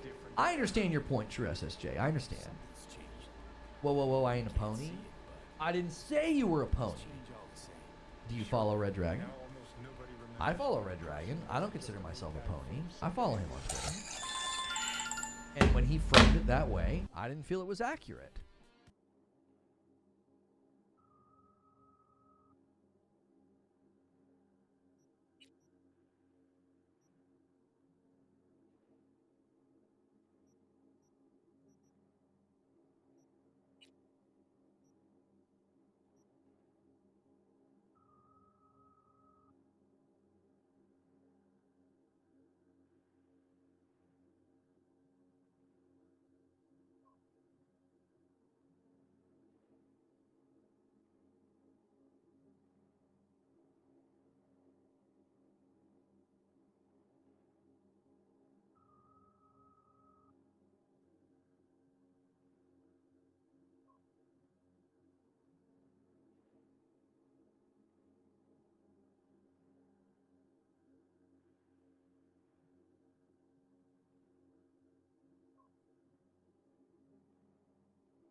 I was like, that's not true.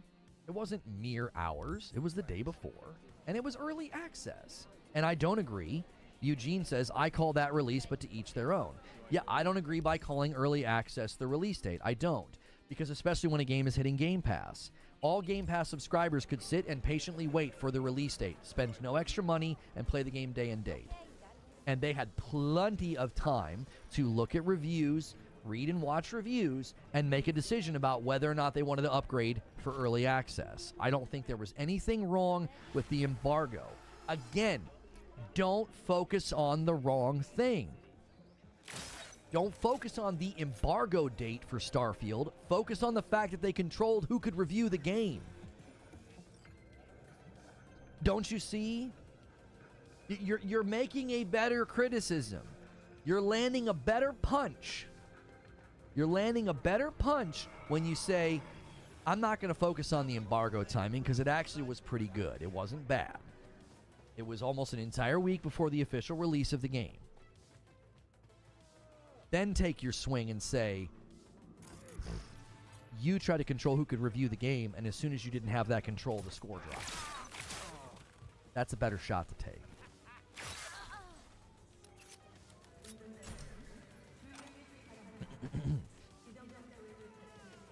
Yeah, the reason we're talking about this, Cliffo, is because the Spider-Man 2 embargo date's 4 days before the release of the game. I called the release. The review still landed before release. Nothing wrong with the practice. Yeah, even if you call it a release, what Eugene's saying is very important. Even if you consider early access the official release of Starfield, the embargo still dropped the day before, giving you ample time to make a decision. If the game is releasing on a Friday and the review embargo drops on a Thursday, you have plenty of time to educate yourself as a consumer. There's nothing wrong with how Starfield's embargo date was handled. It was totally fine. Thoughts on Jim Ryan stepping down?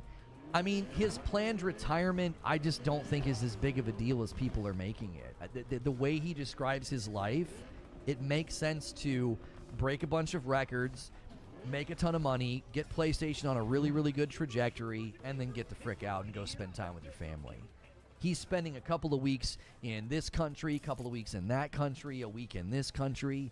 The guy lives in a perpetual state of jet lag, and he's in his 50s. Everybody's debating about his age. I believe he's in his 50s. I'm in my 40s, and I wouldn't want to do that, especially because I have a family, but I cannot imagine being in my 50s and basically living in a different country every couple of weeks. He's going out on a high note. I guarantee you will see it framed as this. You will see YouTube videos and discussions. They're going to frame it and say, he's leaving because of ABK. That's not how CEOs step down. His job and his responsibility was not, you better stop this merger or you're out. That's ridiculous. He contributed to the conversation, he showed up and did his job, and he went home. The regulators, it's their job to decide whether or not to let it through or not. Here's the grand irony. For all of the Xbox-centric outlets that are going to run with that story, doesn't that mean that it should have been blocked then? Right? If Jim Ryan failed in his job to block the merger, and that's why he's retiring, aren't you passively admitting that it should have been blocked then? Well, no, it's a good deal. It should be approved. The regulators should let it through. Then why would Jim Ryan be fired for not successfully blocking the deal? These are mutually exclusive positions. You're contradicting yourself. If the deal is good and the regulators did the right thing, then Jim Ryan had no hope of blocking the merger. You're contradicting yourself. You see how that works? When you false frame things and you have an agenda and bias determines how you present facts, you obfuscate or twist facts to suit a narrative, you're going to contradict yourself. That's a contradictory position. If this is a good deal and the regulators did the right thing, then firing him or having him retiring because he didn't successfully block the deal, that's illogical. Because that's not the reason he's stepping down. That's not the reason he's planning his retirement. He's like, I'm planning to retire in this month next year. It has nothing to do with ABK. Arguing that it has something to do with ABK is bad faith refuse. It's not true. It's a bad faith false frame that contradicts the position that this is a good acquisition and should go through. You can't have it both ways. You can't. Ono is indeed in his 40s, but he looks like he's in his 20s. In exchange, I'm in my 40s, and I look like I'm in my 60s. Right. I mean, you ever consider that you're praying to the wrong god, Zubair?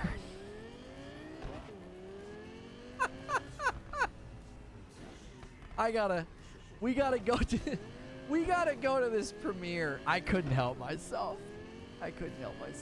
We gotta go to this premiere. I got a premiere for you guys. Devolver Digital has declined offers to be on PS Plus as well as Game Pass. And we're going to look at why. Some of this lines up with some predictions I've made about indie titles not being, given good offers, not being able to get, they're not going to be prioritized going forward on these subservices, and we're already seeing the beginning of that. So, I need you guys to do me a favor. I need a bunch of y'all to hit the like button if you have not already. Hit that like button if you have not already, because that helps out this video. We're going to go to a new video that also needs you to smash the like button, all right? So we need both. These videos go on after I'm not live, and when they have likes and comments, it really helps. So if you've ever enjoyed a live stream, don't forget to come back around and leave a comment. Don't forget to come back around and, say what you thought. That helps as well. And also, don't forget to like the video. Now, I'm going to redirect you, but there's also a link in chat. You can press the link in chat, and you can come with us, and that will get you guys into the new video. If redirect doesn't work, it'll also be the featured video on the channel. So let's head over to this, and then when this video is over, we'll go to members. I'm going to give some members in this premiere. It enables you guys to get the highest amount of members. You guys can still hit 75 in the premiere if you want to keep gifting members. I will see you guys over there. Let's go see what Devolver Digital has to say. A few months. I thought it was fake, and then when I came back from Africa, I was in Morocco and Egypt mixing my album Cowboy Tears. I came back and things had changed dramatically, and I felt the more that happened, the more isolated I became, the more Rapunzeled in I became, and what I found was that's not a relatable thing, right? Like very few people will ever experience that. But what is a lonely thing? It's like ultimately. I mean, you know, we did just recently come out of pretty isolated times. Yes. And everything. Did. And this was made during that period as well. So right. So I mean, could be fairly relatable. Yeah, the celebrity and fame aspect isn't, though, for most people. Although there is an American dream that's shifted into wanting to be an influencer or something like that. But yeah, and on top of it, like, you know, and again, not to argue the point too much, but like, you know, a dude like Drake sells that angle constantly. You hear nothing about. I mean, you hear nothing else other than like how sad it is and how lonely it is at the top, and people just like line up to gobble it up every time. Right. Right. Well, that's something I'm not super well versed in what he makes music about, but you know, as an artist, I have to make art to be able to deal with my own stuff and to get me through my immense suffering. As a human, we all suffer, you know, that's part of the human experience. So for me, I want to make something that, yes, helps me get through that, but also the goal is to make something that is relatable and can connect with people.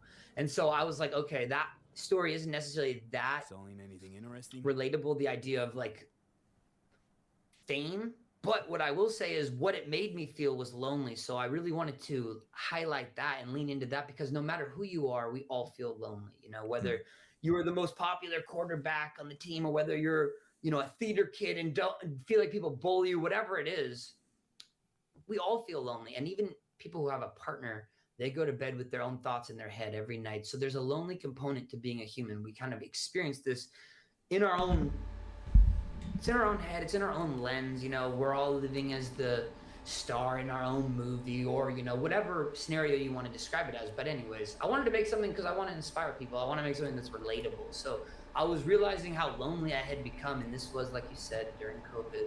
And so that played a huge factor as well. But yeah, basically I wanted to make something that would remind us that, yeah, sure, you may feel lonely, but if you look around, most of us and all of us are or have been lonely. So it's a reminder that this thing is a universal feeling, and when you think about it that way, it makes life a The little bit fuck less kind of lonely. weird So that smile was the that? message I wanted to highlight, and I talk about it in songs Who's this bitch? like Invisible Man, or there's certain moments where I highlight that, but so much of the initial album, which I'm was just about trying to that, leave. Fuck it off. shifted because I had just come out of making a breakup album and a depressed album, and I'm like, great, now what am I doing? Making another breakup album here? It's like I wanted to explore other things, and as I made more iterations of the album over, I think I made 127 songs, some crazy number like that, and you know, after the thing shifts, I'm like, you know, I really want this to document and take a snapshot of what I always forget to take, which is the beautiful things. And I realized that even though you can still be with someone else and be alone together amongst the crowd. So there's many ways it can be looked, and not to get too into every angle and every perspective, but I still felt it applied to this mission. And, you know, in the music videos, which I write and direct and produce, it's like the vision with some of that stuff was using the runway, the fashion kind of angle of like putting yourself out there and having people judge you for it, and you know, like having people constantly kind of like, you know, be judging whatever you do, and that's okay. That's how the world works. But ultimately, that just creates the more What the isolation, fuck? the more loneliness. So it was kind of, I touched on it in different ways. Why did he get Using mad? the runway as He's a all the way over metaphor there. for Calm putting down, yourself man. out there. I'm just looting. Yeah, I mean, in what other ways, I guess, do you feel like Destroying a fucking drug criminal for this new operation here. phase of, you know, your career Katana? deciding the cycle? In what other ways do you feel like the visual components and the music video? I not say as having good. just recently watched the link that your team Damage sent me per for the music hit? video for What? review. You know, in what other ways do you feel like you're adding to the narrative of this new album cycle through the videos and through the visuals? Are there things that you're able to communicate and get across in the music videos that you don't feel like you're able to put in the songs? For sure. There's a lot that can Makes be the said through weapon words, and I think non-lethal. primarily, although music Oh, is something that I've been I can use that for cyber more cycles. That's focused on important. through the earlier part of my life. Oh, because wow. filmmaking is expensive. I still would just film videos growing That's up as a really kid, good. So it's always been part of my background. Both the two I made. Plus but I 20% think damage ultimately, outside I of consider combat. myself leaning more towards the visual Ooh. side. So Like a music's stealth? a great day job, and I love doing it, and I treat it with Over the time from utmost respect for bleeding. the craft. But that being said, if there wasn't the chance to make music videos, I think I would be a lot less excited. and Ooh, inclined the to go through these bleeding. rigorous That's album gonna kill cycles them. of promotion, because the music videos is where I get We'll to try really play in the this. sandbox. That sounds As pretty far good. as, This you is know, cool though, the being able to errata. make the visual content, the sonic Mm. content. You don't need much The money burn to do that, chance. but the music videos, you know, we're talking about millions so of good. dollars of investment that I have to pay back on 10 Try cents out to the this, dollar. though. So it's Ooh, very looks expensive for me nice. to make this stuff. It's always putting me deep into a hole, but I don't care because I want to make something special. So to answer your question, No one's here. the music videos are all part of one film, essentially. Right. They're all I part need of a distraction. different people that are basically the same guy, but living in different timelines. So you get a chance to, in the live show, see the mixture of I'm out. how these all play out as one story. So it's given me a chance to develop what a lot of people are referring to as the Oliverse. But the universe of this whole kind of Fucking thing, and cops, tying man, in so many always different fucking with characters and me. different things, but there's a lot of motifs killing the that, fucking enemy over here. reemerge throughout all the albums and all the different music videos. And if you go to one of my concerts, I've Fucking dumb developed assholes. a show that's a mixture of a movie, a TV show, a Car. play, a concert, stand-up comedy. Are you just sitting motivational at the top of the speaking, hill? WWE You have a problem wrestling, driving down and of course hills. some scooter stunts. So it's Fucking fusion pussies shooting entertainment at me. 360. But the thing that's really exciting is as I've developed these videos more, I get to kind of write the whole thing in reverse because I now know how it evolves. Get the fuck out of here. Yeah. I get to kind of write the music videos with the intention of this bigger piece. And what is exciting about the show is I wrote a 35-page screenplay and filmed all these missing gaps that connects the music videos together as one story and really ties the world together in a way that I think is unique. You're never going to recreate the wheel, and I'll never do something that's so innovative and changing the game, but like I feel like I'm doing something very special here and something very unique, and I'm very proud of that. And when you get a chance to see some of these videos, they're all kind of, they weren't released in order necessarily, but they play together in a way. At least the trilogy, which you saw today with you, that's the third final installment of this trilogy. And I released other ones out of order and the wrong thing. It was like all over the place based on needs for what the label needs me to do and certain expectations that I have to I have to save the best, or like a video that I think is really strong for the end where I spend a bunch of money, so I had to like mix up the order of it all. But that being said, I'm so proud of the way that the whole cinematic universe comes together with these new videos, and you get Headhunter. to see it a little bit more like a movie, you know, when I'm writing 60. them to Oh, be I already have that written 100%. Okay, specifically so to time be to work played on back some to other back like stuff. that. I think that's Netrunner, pretty unique, and I Solo, love the way that it's Shinobi. kind of What's come Shinobi? together Is that as like an stealth experience kill? where I you gotta get work the on chance to stealth see a the lot show and more. sit down and watch it all. And I will say, lastly, I even put you Hmm. in the live show. I don't know how to upgrade it though. Like, what kind of. Fuck.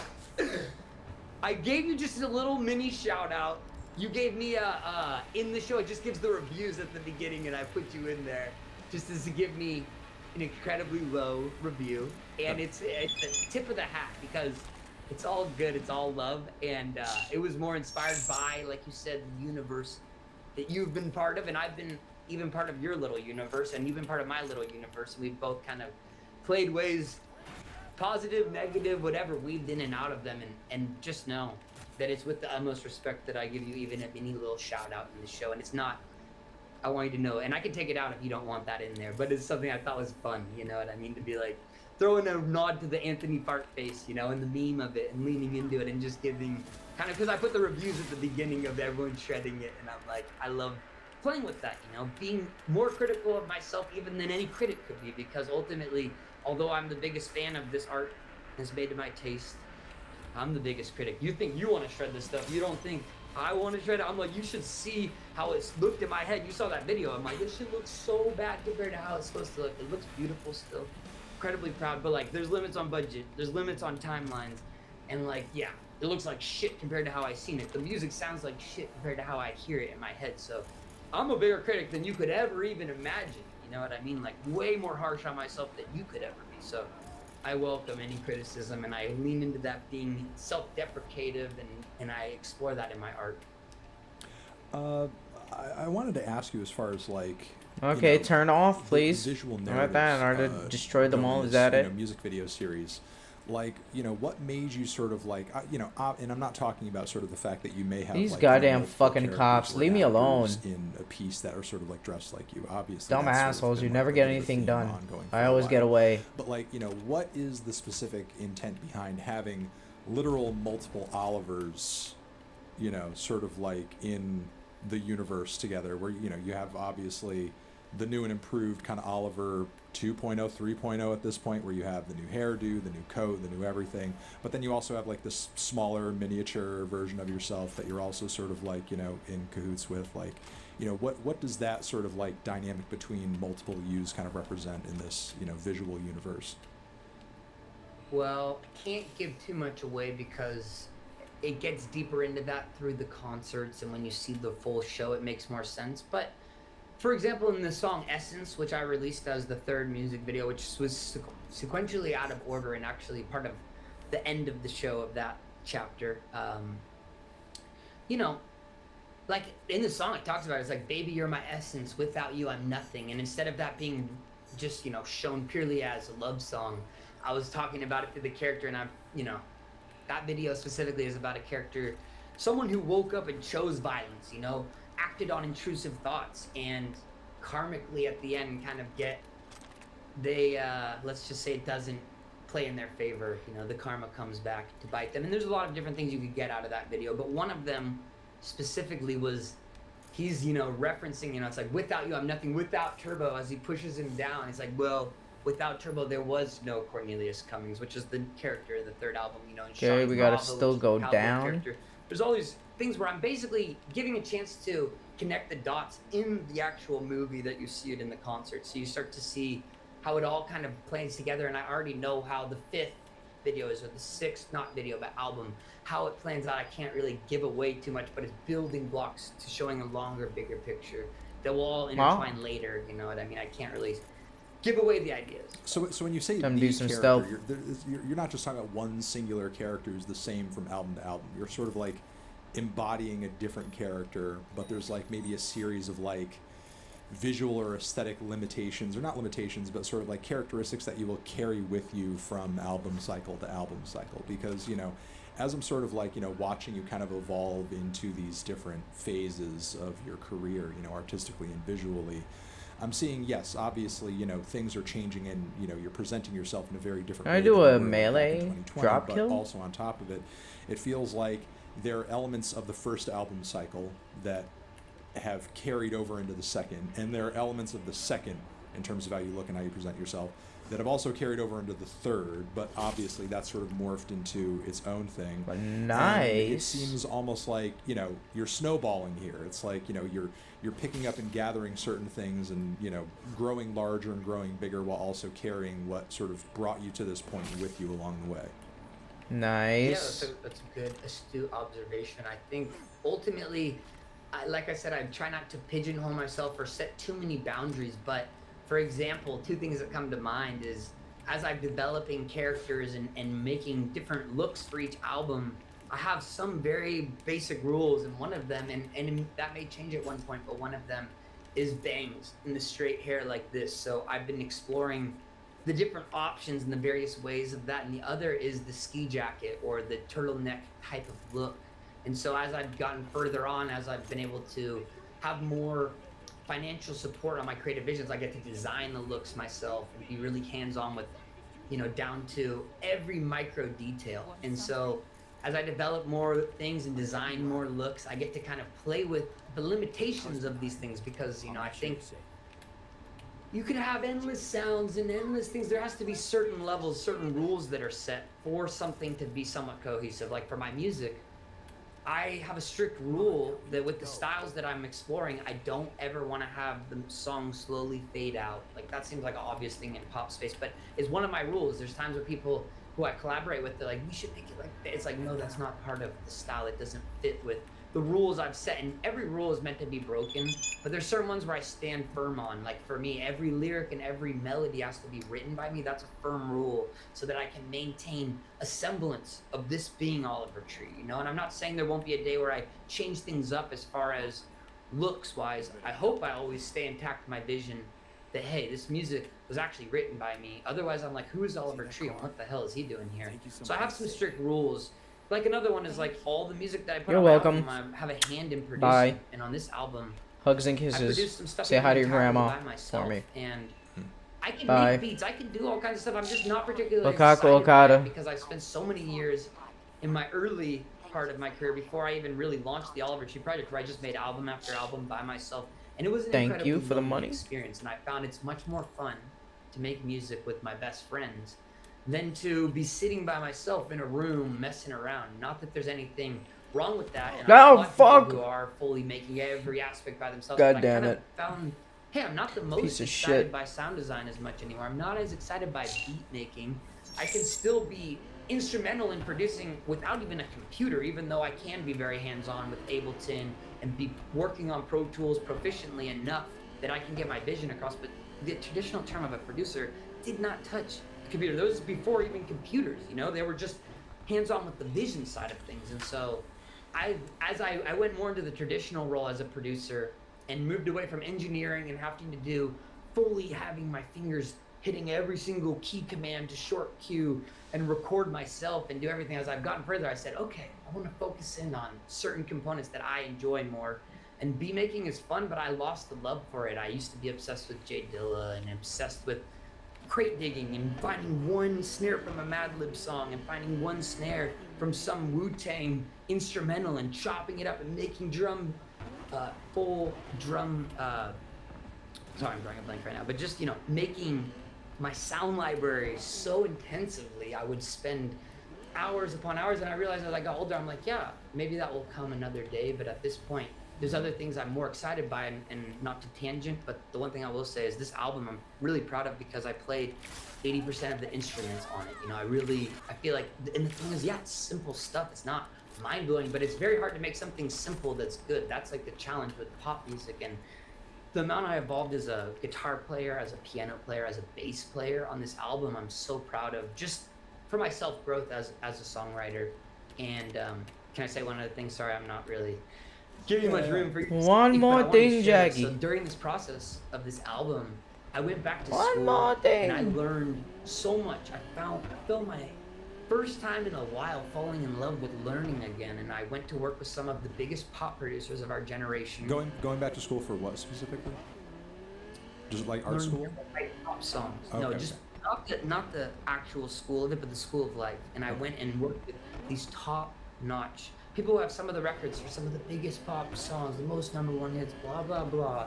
And I went with these people and did a bunch of Man, sessions. Oliver's I was just sucking his literally own dick. What is? I mean, like, I'm happy And I for would him, write but down- he's just like, I'm changed. I'm so much better. I don't care what everybody thinks. And he said that like 3-4 times already. And I was like, oh, the biggest pop stars, blah blah blah. Like, come on, Ollie. What's going on here? down that person's name and then write rules after it, and then I would catalog what these people's rules were. Every rule is meant to be broken. These people, they break their own rules from time to time, but they had specific stuff that were guidelines that they work under. And so I was just soaking up the game of it and just learning from them. And I made a bunch of music with them, but what I found was it's a numbers game. And if you make hundreds of songs, I'm much more likely that I'll be making that song that one day with just my friends. So none of those songs even were put on the album particularly, and it ended up just being me learning all these crazy tricks and rules from the Max Martin School of Thought and these different camps that come from the biggest world of pop. And then I would apply it to the music I made with my friends. And there was something that was kind of exciting for me to try to make an album that was my attempt at pop.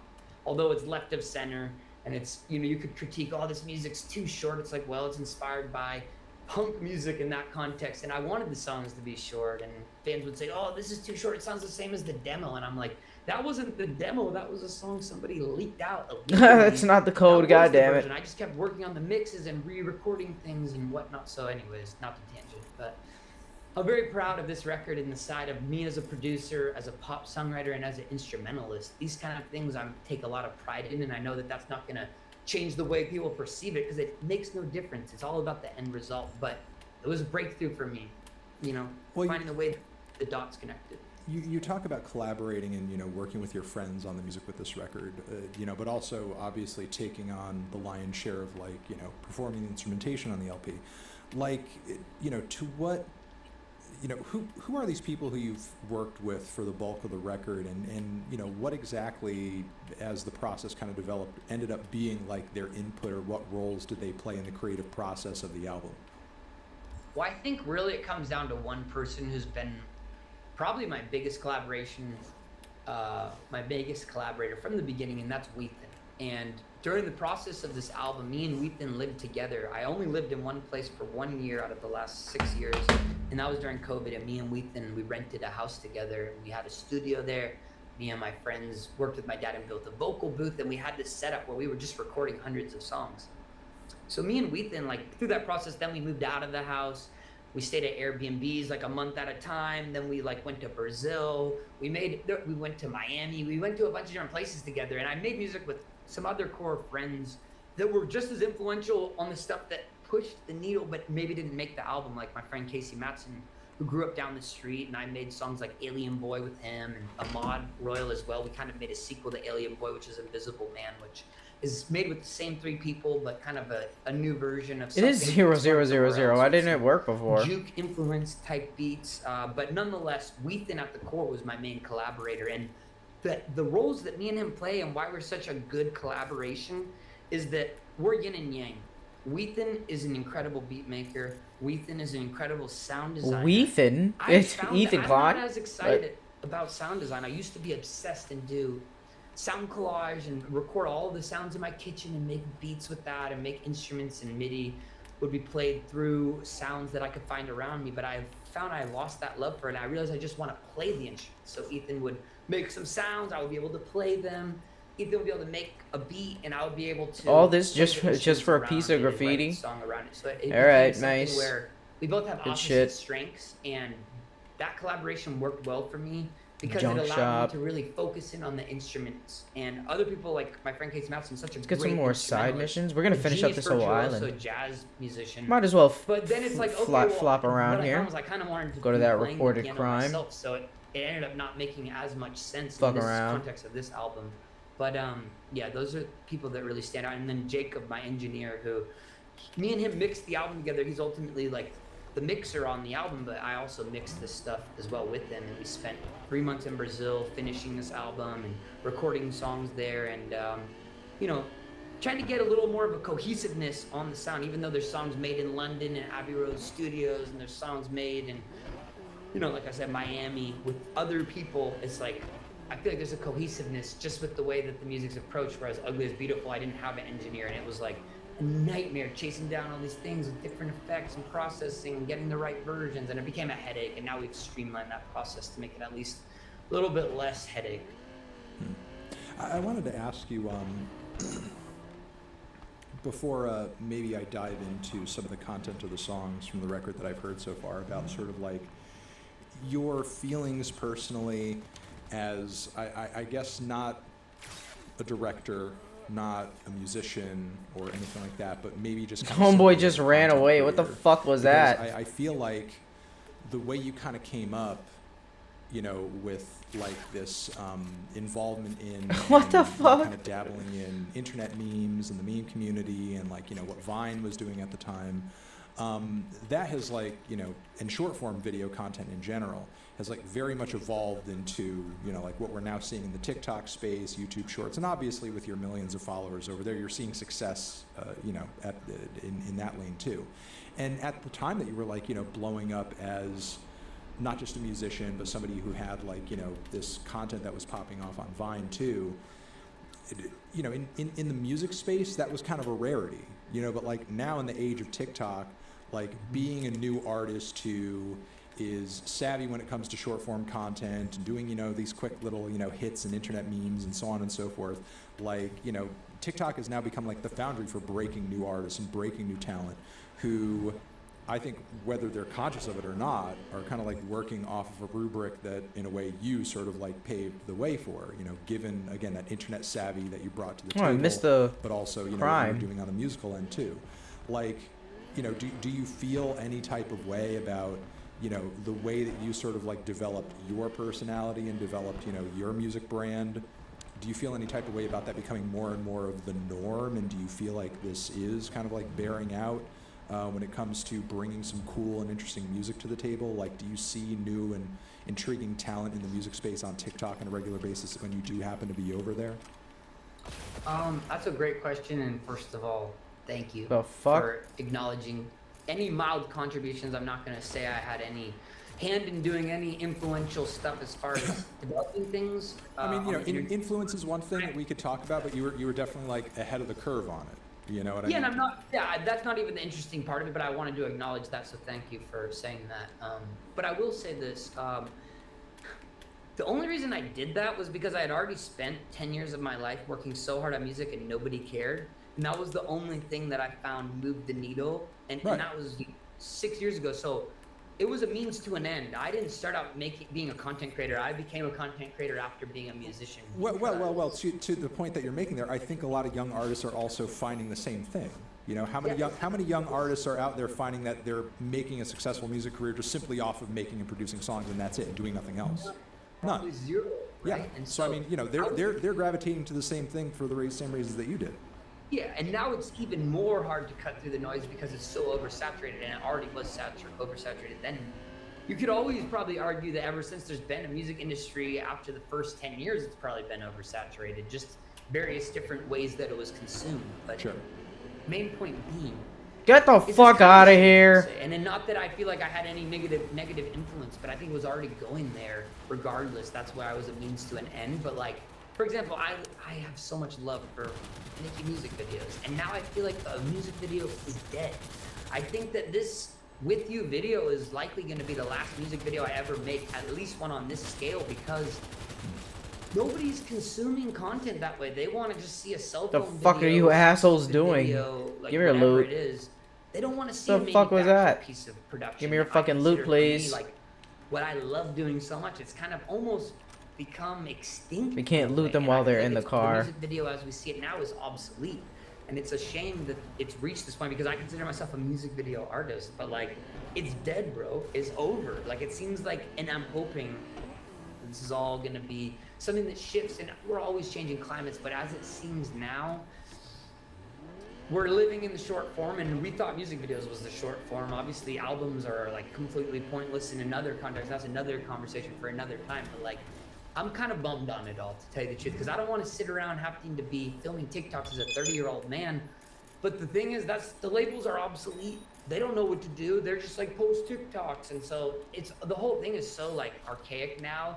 And the gatekeepers of people who are really at the front line of like making culture connect are more on the influencers side, and so it's like they're the ones who move the needle. You're just like hoping some TikToker is going to share something. Fucking that has stupid ass robot. Thing. It's sad that this is what it's come to. I'm not happy about the state, but you can't sit around blooming about it and be like, oh man, why does it have to be this way? It's like you just got to roll with the punches and go with it and try to adapt. And that's something I've always tried to do over the course of this project. When I launched All Retreat, it's always been, how do I adapt? How do I figure out, okay, Vine's dead. What's next? Oh, Instagram's dying. Okay, what's next? Okay, TikTok is not having the same effect. All right, when trying to figure out what's next and try to maintain what is now more importantly than it. I mean, look, I can't like, I'm not Nostradamus. I can't tell the future or anything like that. But I can say, at least from my experience as a TikToker, I have been seeing the platform like try to push longer form content and push people on the platform to do that through like the 3-minute videos, the 10-minute videos, the so on and so forth. And I'm sort of wondering, like, do you think instead of the music video dying, it's just going to go from like this to this, and then that, and then that's going to be the music video? Well, I think you bring up an amazing point because the short form is getting longer as we're seeing it, but but the production value isn't expanding. It's more about rawness. We've moved out of like a 6ix9ine era with like the manufactured beef. That's why I'm like kind of got to go with where things are going, because people are less interested on overproduced content. They want something more relatable, something that, and it's been that way. Even when I was really getting into it, it was like cell phone videos would be the things that go viral. But back in that day, and I think there's always room for a great song moves the needle, and a video can be a big deal still and change the face of a song. But it's kind of like the labels are like, we shouldn't even make a video unless the song is already blowing up, because that's when it really makes the difference. But I'm a visual artist, so I'm like, we kind of need to make videos, otherwise there's no real. That's my goal. That's kind of weird, because how many songs have gotten huge over the years over a music video or a visual or whatever? Right. I think it was an instrumental thing. And then as it sits now, it's more like, oh, the song can move, the sound, 6 seconds of the sound can move on TikTok. And now the music video has the difference between taking the song from here or take it up and elevate it. So it still can be very effective, but it's less and less effective for the rollout campaign and more about the long play if something is starting to kind of connect. I wanted to ask you, given that you were kind of referencing some of this earlier about, your audience. You're several more years deep since we last talked into this, successful music career journey where you're creating and you're entertaining and so on and so forth. And you have many more followers and listeners than you did when we last spoke. And I wanted to know if, through this growth and through this experience, what has your sense become of who the Oliver Tree audience is? Because you speak about making certain songs with certain people in mind. This song is for this group of people. This song is maybe more for kids. This song is maybe more for that. Who is the average Oliver Tree listener, and how do you feel like you're able to, successfully or unsuccessfully, and I know you have to go soon, so this will maybe be the last thing that we talk about. Keep all of these people, these tens of millions of people, under this umbrella where you're kind of keeping all of them hopefully entertained at the same time. Yeah, I mean, you'll never please everybody, so that's to answer the first part of your question. It's a really great question because I have no freaking clue. And I say, oh yeah, I make this song for kids, but I also put out Fairweather Friends where I talk about my experience as a weed dealer, going from, dime bags to selling pounds of weed, and talking about hanging out with, porn stars and stuff like that. So it's not like Michelin star restaurants. And look, you say, and it is true, you can't please everybody all the time, but in terms of general popularity in the mainstream music industry, you do please more people than most. You please more people than most. Well, I think the thing is that I'm not worried about everybody all the time, and when you ask me who is an Oliver Tree fan, it's like, I have no freaking clue. Nobody, probably. I'm thinking about now the larger vision of it. It's how do I connect with, it's not about necessarily just wanting to please the fans. And when I say that, I also want to say this album I made more Ugly is Beautiful, the diversity, and showed the range, because it seemed like that's what connected at the core. But that being said, it's I'm worried more about the new people and trying to get people who are not familiar with the music to find the new stuff, because if you like the old stuff, you can always enjoy that. You don't have to like the new stuff. I want you to enjoy the new stuff, but if you don't, it's all good because the old stuff still exists. So the way I see it is that, people grow with you or they grow out of you, but that doesn't mean they necessarily have to grow out of the old things. And if they do, that's fine. We're constantly changing. I think about middle school, obsessed with AC/DC. When was the last time I put on AC/DC, let alone any song? I don't even listen to music, but it's been since middle school. That was part of my growth, and it's a nostalgic door that takes me back. And I hope my music can do the same for other people. But the truth is, your guess is as good as mine. The one thing I know is that when I see my shows, I've got the most eclectic mixture. I've got little kids. I've got What's in here? It's like a grandma with a big Nothing? bowl cut. I've got people who are 20 years old, people that are 40 years old. I've got people who are jocks, and I've got people who are very much queer, and the weirdest, randomest range of people that shouldn't belong together and somehow become unified through an eclectic mixture of art and entertainment, whether that's comedy or whether that's songs that can make you cry. It's really just, your guess is as good as mine. I don't know. And, obviously not you. You're not the demographic, you know what I mean? But I hope I can make one song who can inspire even you, Fandano. That's the dream, you know? Just one. You know, I have a feeling there will be some songs that'll inspire me on this record. Quick before you go, what are we looking out for in the near future? The Without You video, the tour dates. Let us know where to look, what to look out for. You know, what is everybody waiting for is watching right now? So yeah, the With You video will drop tomorrow morning. Jesus Christ. The album comes out tonight at Right. 9 Get the fuck outta here. p.m. Pacific Standard Time, midnight on the East Coast. More for you. enemies. Yeah, world tour. I leave to Bali, Indonesia tomorrow. Going across Australia, Europe, all these different places, and then I will be potentially opening up some more tour dates. I can't say too much at this moment in time, but world tour, taking the show around to show, basically, you know, investing every penny I have into the show, which isn't making any money, but is the dream show, and I'm super proud of that. So those are the main things. And the other thing I want to say is it's a shame that we don't have more time, because I feel like I would have loved to talk to you for 1 more hour, 2 more hours. I have to do this interview with NPR, but I want to say this. Yeah, I think we could have gone longer. Thank you for your questions. I wish we could continue the conversation, and maybe we can at another point, because I feel like you're someone that has not just amazing questions, but you understand the skate so much more than any interviewer that I get the chance to talk to. So thank you for your insightful questions. Sorry I ranted too much, because I would have loved to hear more of them. You ranted a perfect amount. Have fun with NPR. Thank you, brother. And You're don't, amazing. And don't give him too much of a hard time. I won't. And I just What want to say, the fuck is even this? if you didn't like the last album, thank you for even giving it the time of day. So my hat's off to you, sir. And thank you for making music, regardless of whether or not I like it, that's worth actually talking about and engaging with. So, Thank you. Have an amazing day, and I look forward to hopefully speaking again soon. all right, talk to you later. Bye.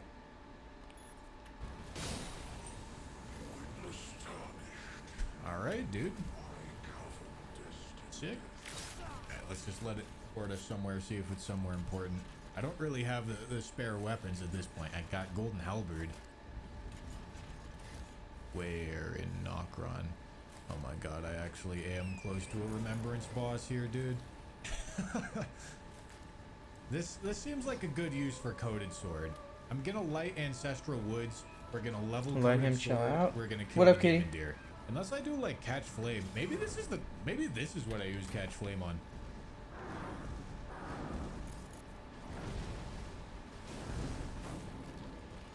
Oh my god, I don't have any fucking blue flasks.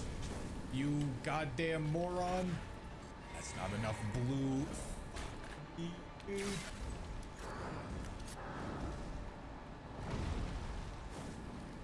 Can't fucking see anything, dude. What's up?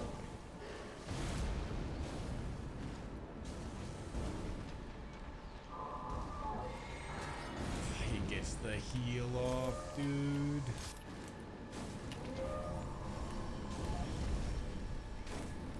Yeah, it ain't gonna happen. Okay. Perfect. Still just Holy shit. 900,000 runes. After we get this bell bearing, I'll be able to level up a bunch of fucking weapons. I'm gonna attempt the skip Yes, kitty. once. If I miss it, we move on.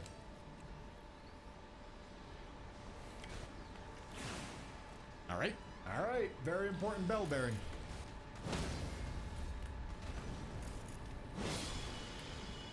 Cool.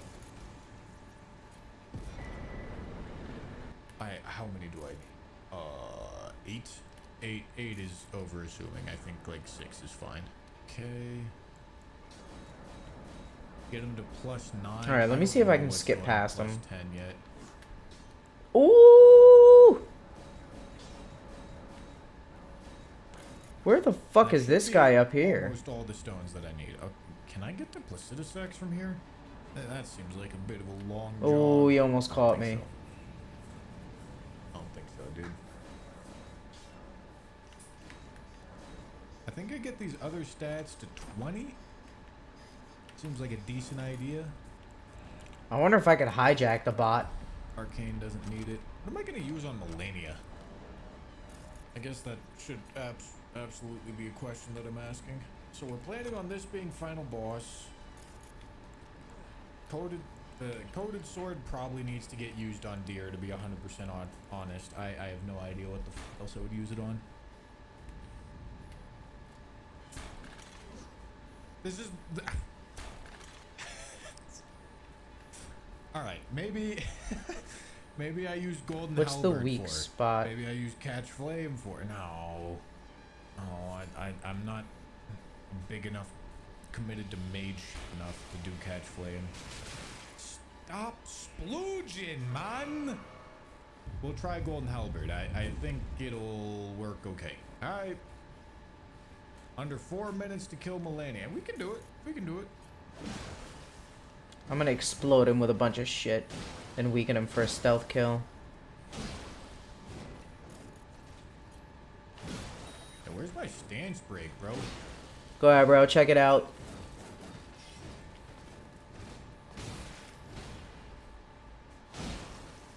Hey, asshole. Check it out.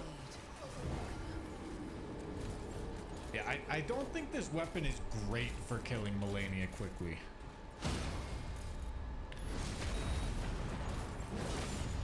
That's 1 health bar down. Nice. Okay, hold on. We're obviously not going to get it this run, so I just want to Go check that one out I now. don't actually know how It's good real this would be suspicious like. against Melania.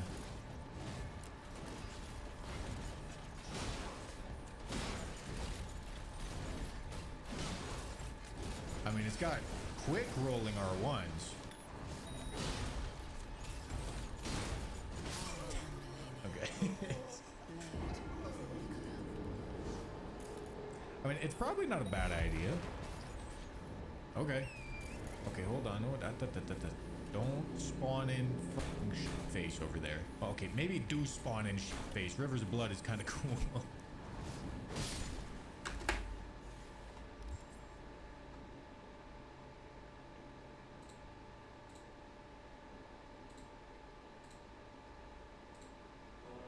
James, you need to get the fuck out of here. And I just truly believe that if we could come together and understand that we are all just the product of our environment, to remove blame, to remove, you know, pain, to remove the righteous punishment that we feel we have to. James, get out. Get the fuck out, freak.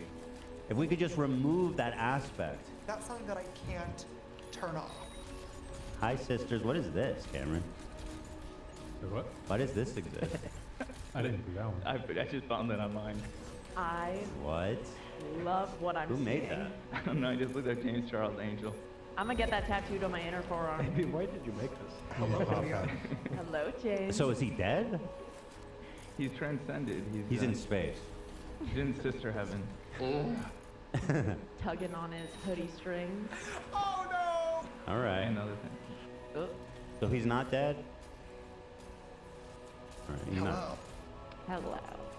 Let me watch this, excuse me, this Dr. Kenny thing, and then it sounds like the food is here.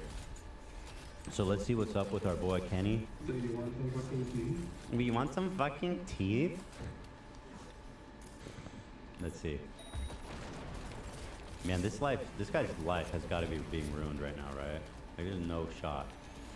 This dude's just out there living his normal life right The now. handsman, but it keeps power getting shotgun. worse. Another verified patient of Dr. Kenny has reached out to me to share her Nice. excruciating encounters with Dr. Kenny. That What a resulted in shitty robot. Surgery by a cardiothoracic surgeon to remove dental fragments from her lungs. I'm keeping this woman's identity There's another enemy on top of here. that we've talked about so far. What the This fuck? young woman flew out to Texas to have her teeth done by Dr. Kenny in August of 22. Unfortunately, but not shockingly, her first appointment was nothing less than traumatizing. During her appointment, Dr. Kenny's staff, overseen by Dr. Kenny, did mold impressions of her teeth, and they left the mold in her mouth for 10 minutes until it was hardened. When staff went to remove the hardened mold from her mouth, it broke apart inside of her mouth, and this young woman breathed in a fragment of this broken off mold. Yo, that's crazy. She breathed in the plaster? Based on those complaints we were reading, I'm not surprised. It's all like not taking proper care and not doing the proper procedure, stuff along those lines in the earlier complaints. That sounds like a life-changing injury, potentially. I don't know what this text is, but he's saying, damn, you're hot as fuck. By the way, apparently he's a Mormon. Apparently, that's what I read. You could fact check it, but I think he's a Mormon. Which is super. It doesn't make sense because Mormons are, you know, they don't do stuff like this. And he's not really glazed, if I may say so. He's more like tarred. This Reddit post said he did Mormon missionary work in Guatemala. Oh shit. So he's doing missionary work here. Here, by the way, guys, we'll tweet this out for everybody at home who wants to participate in clearing the names of everyone at that event. So, go to our podcast Twitter account. Thank you so much. Here he is. Wait, you said something about him being a missionary? Where's that? I thought you sent that. Oh no, it's just a small Reddit post. I'm still looking. All right, anyway. Causing her to aspirate. Dr. Kinney and his staff were all aware that this woman was choking. Oh. And had reason to believe that there was a broken off piece of the mouth. Oh, never mind. Hold stuck on. in her lungs. But Dr. Yeah, no, Kinney's that's not staff it. chose to do nothing. Secure No the area. experts didn't send her to the Use ER of despite force the fact that she permitted. had just I gotta get on aspirated and top. was There's in some guys on top. discomfort. I What is think. aspirating Oh, here. mean? Like trouble breathing, I believe. But let me double check. Dude, that's crazy. She just can't breathe. He's like, all right, well, see you in 3 months. Happens when Oh. food, liquid, or other Wow. material enters a person's airway. And There we penetrate go. their lungs by accident. Okay. Piece of Just shit. proceeded with her teeth. Now, this is where we're going to get into some text messages between this young woman and Dr. Kenny. So this is Job the girl he complete. almost There we killed, and go. He's like, damn, you're about as fuck. Yeah, so Appointment that you took. We gotta, we should stop watching this video. This was not checked for claim, and I think this music that's in the background. Did you get a notice, or are you just being cautious? Just being cautious. Okay. So yeah, basically the context is that I'll loot that shit. This patient was having those problems, and then he took a picture with her, and he said, "Send to me so he could get her number." She sends the. This is all alleged, by the way, just based off this TikTok. Of course. Yeah, Of course. But yeah, he gets the image and then says, "Damn, you're hot as fuck." And then she was supposed to have a follow-up appointment the next day. He's like, "Can we push it back to 8:30 rather than 8?" He's like, "Unless you want to send a nude, then I can maybe." No way. Yeah. He's like, "Then maybe I No can push it to 8." fucking Wait, way. what? Then I could. In Guatemala. Nuts. Oh, they're talking That's about the crazy. dentist. Like trouble breathing, I believe. But let me double check. Dude, that's crazy. She just can't breathe. He's like, all right, well, see you in 3 months. Happens when Oh. food, liquid, or other material enters a person's airway. And Just cough. eventually their lungs by accident. Okay. Just proceeded with her teeth. Now, this is where we're going to get into some text messages between this young woman and Dr. Kenny. So this is the girl he almost killed, and then he's like, damn, you're about as fuck. Yeah. So Appointment that you took. We gotta, we should stop watching this video. This was not checked for claim, and I think this music that's in the background. Did you get a notice, or are you just being cautious? Just being cautious. Okay. So yeah, basically the context is that Let's see what's popping off over this here. patient was having those problems. Got a and little then tarot he card took a action. picture with her, and he said, "Send to me so he could get her number." She sends the. This is all alleged, by the way, just based off. Who the this fuck are you? Yeah, of course. But yeah, he gets the image and then says, Who's "Damn, you're hot that? as fuck." And then she Bad was supposed guys? to have a follow-up appointment. Can I the fight next them? day. He's like, "Can we push it back to 8:30 rather than 8?" He's like, "Unless you want to send a nude, then I can maybe." No way. Yeah. He's like, "Then maybe I can No push it to 8." fucking way. How is this guy Wake up. doing this? Mom coming in. So, like, it's weird. There's a part too where Yeah, just go through the front allegedly gate. He's sending like explicit photos. Dude, her dentist sent her a text saying you're hot as fuck. Imagine that. Yeah. That's nuts. And after he like basically did a malpractice on her lungs. If I get a nude, I can wake up a lot faster. What?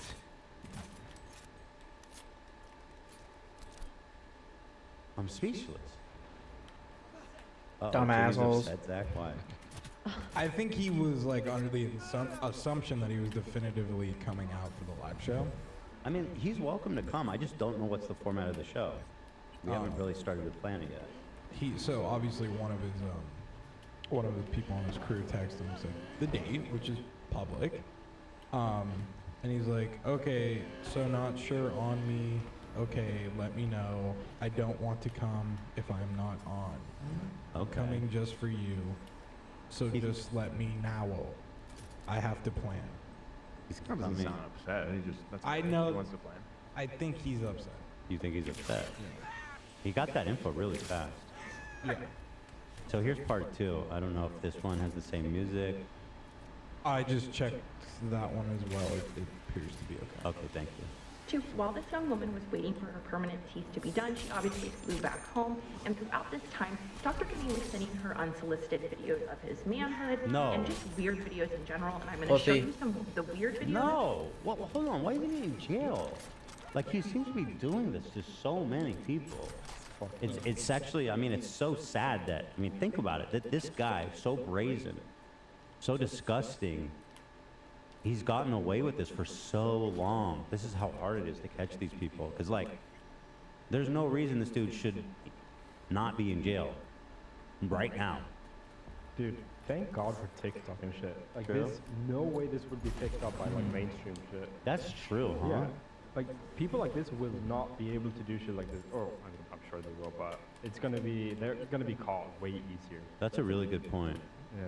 Because, like, I feel like the only way to uncover this would be, like, some local reporting where a bunch of people, like, and that's tough. And then you have to plan on it getting, like, you know, national coverage. This is good. You're right. TikTok forever, dude. TikTok is our home. It goddamn fucking is, man. I was sending, I'm not going to show you manhood ones, obviously. No. You're having a good day. I can't do this. This is Who the fuck are you, most dipshits? slimeball dudes Just that doing ever highway patrol with the mech. That's a good question. Oh my god, my With the armored core. Coming. You like my Porsche? Just got done got my haircut. He has a wife and kids, by the way. The lip bite. Dude, he's hot right now, though. Why are you worried about my wife? What the fuck? Why is he saying that to his client? I'm confused. This is just a client-doctor relationship? He spent more time with her under anesthesia, probably. By design, probably. I don't believe he's that actually makes sense. It's elementary, Watson. Minister that. That was in one of the Complete all gigs in Watson. Wait, don't you Oh, need this a is special anesthesia this is to- part of to Watson. administer? Okay. I don't even think doctors can do it. They need, Nice. like, Let's get the tarot card. The anesthesia. Yeah, not actual anesthesia, but there was something mentioned. Here, let me find out what it was. Dude, that guy got white chompers, man. Got my haircut. By the way, I'm ready to do the food, basically, whenever. It's being prepared right now. Miss you. Miss you. What? Ew. Jackie Wells? What is this, man? What the fuck? And obviously, What's this doing here? a lot, but we can also. He just gave her a hi, girl. This is cemetery. Oh. Switch off for a sec, please, Ian. It's covered, but Oh, I just happened to run across Jackie Wells. Oh Right, and shit. His private. All right. R.I.P. Jackie. Oh, so you're not showing this, right? He was cool as fuck. It's blurred. It's totally covered. Yeah, right? no. Besides her, she blurred it behind her as well. So I just. Cock. I'll see what's going on here, and his dog is right there, and his watch, and his ring. Wait. Dr. Kinney also began asking this young woman to send provocative photos of herself, undressed photos of herself, and every time she would So did he get her number from her like medical records? No, Texting her? he got it from initially asking her to send him that picture of them when they were that Oh first. my yeah. god. How can you be this fucking nuts? So I found that line in the complaint that I was referring to. I don't know what's normal for dentists, but it says respondent does not hold any sedation / anesthesia permits issued by the board. I got some Korean food coming right before me. What the fuck happened there? Yeah, take photos. Upload it to TikTok. So let's tell Dr. Kenny to go fuck himself. We got food. Take more photos. Dr. Kenny. Selfie here at the car crash. We can come back to that if anyone actually wants to. So how should I approach this? Do we have a It suck. My There's dick. a method to the madness. I believe it's a list in the doc, if you want to scroll to that, or I can just read them off to you. But she's going to be bringing them out in that order. So, So this there is you go. essentially, I am an uncultured swine, a Western capitalist pig. Right. Right. I was saying how I enjoy Job teppanyaki, complete. Just find dead body. But Okay. then I said I didn't like, what do you call that cabbage? It's here, kimchi. Kimchi. That offended a lot of people, as I knew it would.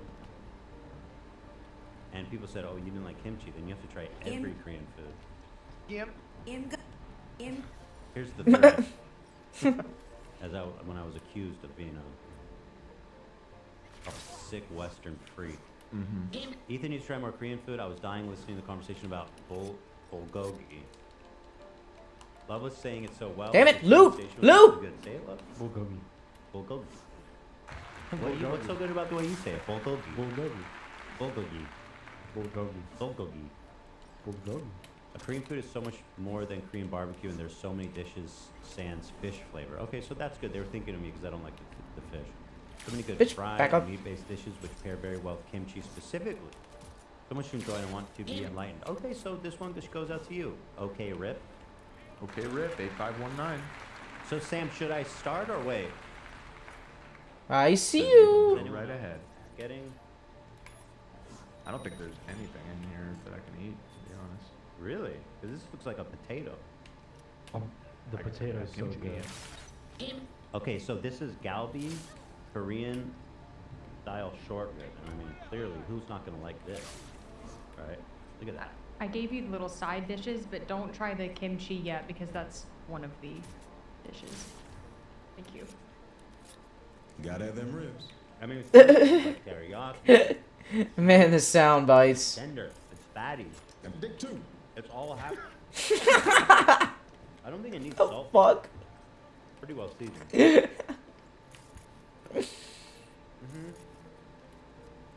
Yep, two. Shout out to galbi, which I am a fan of. Gay too. Now, what are these sides? Oh, gay. I feel red. I like radish. Pickled radish? Wow, that's very good. Into it? Oh shit, I fuck with that big time. Big time. Yeah, you like pickled stuff, which is why I was surprised. It's spicy, it's got a good flavor, good texture. That's really good. It's delicious. Wait, how do you call this? I've never had this before. How do you call it? Okay, is it the same? I don't know what. Perhaps. And perhaps. What's this? And perhaps, what is this? I actually want to know. I don't know. The pickled radish? I don't know what it's called. Probably Pickled radish. That is so good. Oh my god. Booty shot. There you go. I just see a lot of things referring to it as Korean pickled radish. So I'll say about the. I'm sure there is a. Wow, this is delicious. I don't think it's like super unique. I mean, I've had a dish like this many times. But the radish, I've never had a dish like that. So I'm loving it. So far, so good. Okay. Definitely. Ooh. Very chewy. Ooh. Stand BTS. Standing BTS right now. No one's standing hard. I'm smoking that BTS pack. Oh, you want some close-ups of these? Okay, sure. Sure, I can do that. Some close-ups.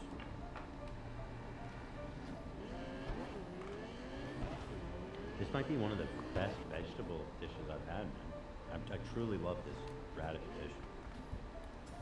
So here, take a look, guys. There it is. And perhaps, what is this? The Delicious fuck? food. We got a bunch of robots going on over here. It's called What is this? Banchan. Banshan. Banchan. It's just pickled radish. Now, this looks, I don't think I'm gonna like this, because it's like, so, not crazy about the whole, it just looks like a giant sperm. Like, look at it. Tell me that doesn't look like a sperm. That's literally a sperm. And you know it's an. But it's like a Brussels sprout or something, I don't know. Bean sprout. Oh, here, I'm gonna try it though. Here's the money shot. Nasty. No, it's nasty, but you made it sound like that sound. It's okay. I'm not crazy about the texture. The flavor's good, but this isn't something. Ooh, goddamn. Just because of the. Give me that loot. All different flavors. These are usually side dishes. Now, perhaps what is this? Does anyone know? Potato? Red. Okay. Looks like a sweet potato. It's good. You know, we. Oh my god, I got soup. Holy fuck, dude. I'm like live translating the chat. Banshan is apparently just side dish. Oh, okay. That's side dish. Right. I mean, like, listen. Great. These potatoes are kind of good, actually. They take you by surprise a little bit. A little sweet.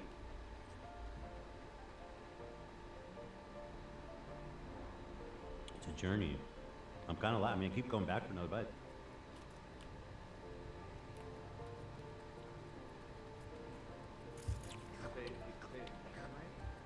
No. Like BTS. Not as dynamite as BTS. I like it. That's more baddies Okay, there. so, What's going on? Next I'm gonna try the kimchi, which, again, I don't think I've ever tried kimchi like more than one or two times. But this is, I would say, everybody loves kimchi. It seems, right? That's just. Cheers. Cheers, my dude. Condoms. Nice. It's a lot better than the one I had previously. Mm-hmm. It is a lot better. Yeah, I like it actually. It's good. See what's popping off with these guys. A little spicy. Must be. Yeah, I like this kimchi. This is good. I like it. I'm very into that. I like all the pickled shit. Okay, I like it. What's going on here though? These species I'm a little scared of, like with all the green wrinkles. I don't know what these little pieces are. Is that just cabbage?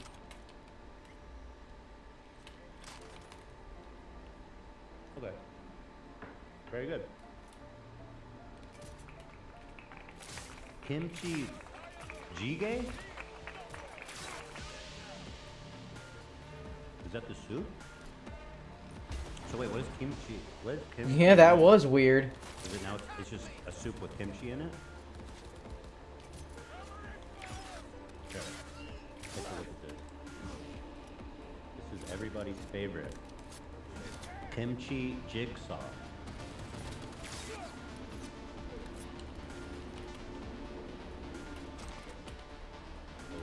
Chicken, tofu. Is your favorite, Sam? Nice. What?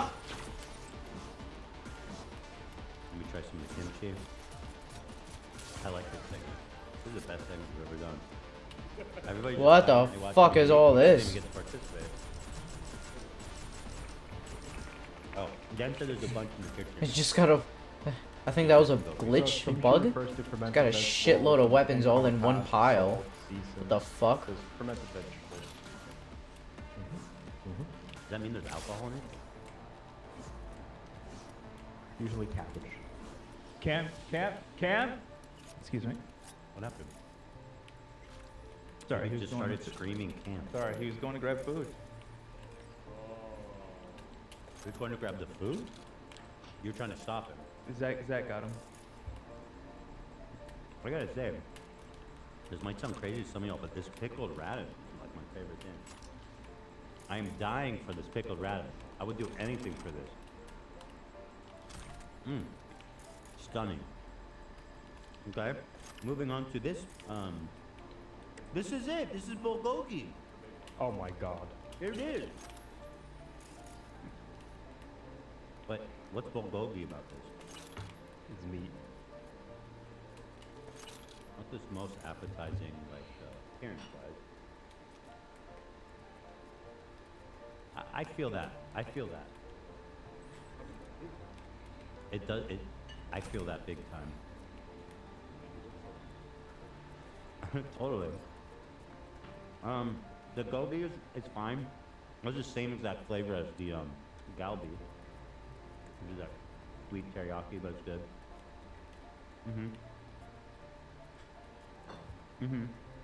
Dan, can I ask you something? Would you eat lab-grown meat? Because that's coming apparently pretty soon. That's pretty exciting for you. I wonder if you'll introduce meat again to your diet, like as a staple. Or at least occasionally.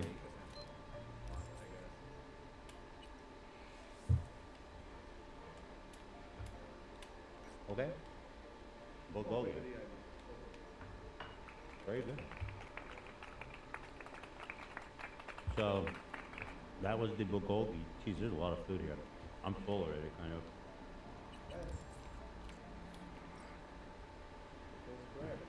I'm going back to the radish.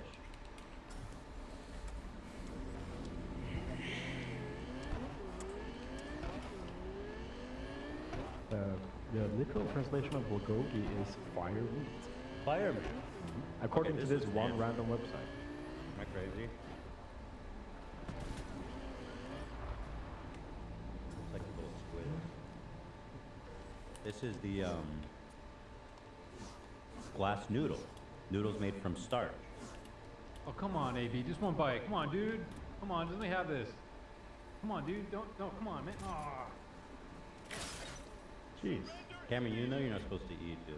Don't just. So come on. hungry, dude. How come love gets all the food? Don't worry about what love gets. Cheers.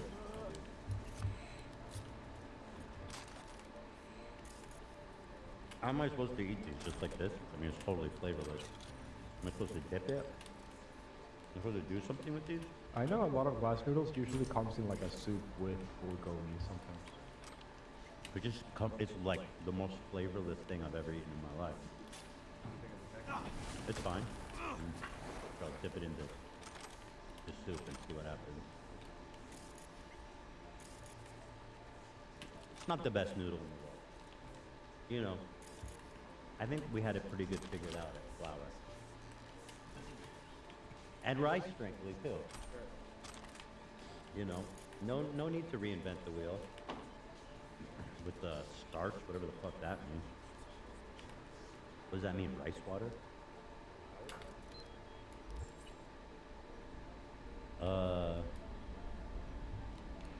Starch. It's like, is flour starch? I don't know. I know it's like a potato. Then it's rice. Can we get it? Oh my god, yo, put this shit aside. What happened here? Hold the phone. Kimchi Bokuma.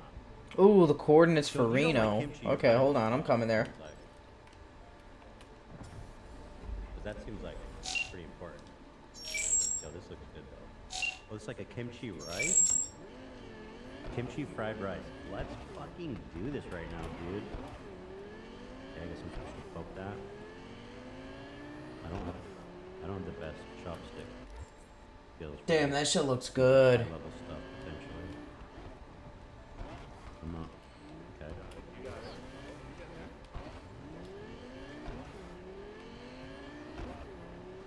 I hate when What the ramen gets, fuck? like, around my mouth. It's the most disgusting thing ever. I have to be very careful with food in the day. I get it. If it touches my face. In order to comprehend, you're gonna have to break some. Melee. Comprehend. In order to comprehend and to eat the Health. omelet, I'm gonna need it. you're gonna need to break Fucking assholes. those eggshells. So does he like it or not? I can't tell. I'll be honest. I like what's happening here, but I have a weird thing about raw meat. If it's not cooked in it, like, it's grossed out. So I think this is a good dish, but I can't say that. I'm not gonna eat it just because it's raw. I like the runny yolk. It's when there's runny white that it's too cummy. Cummy foods, I'm not a fan of. And it's not because I'm homophobic or anything. Like, I totally acknowledge the worthiness of Kami foods. It's just not my forte. You know? Do you like Kami foods, Dan? Woo! God damn. What the fuck? What the fuck was all this? I hope they're here fighting all the time. There's a lot of loot. Sam. Yo, it's called Sam. Sam Guy Tang. Ginseng chicken soup.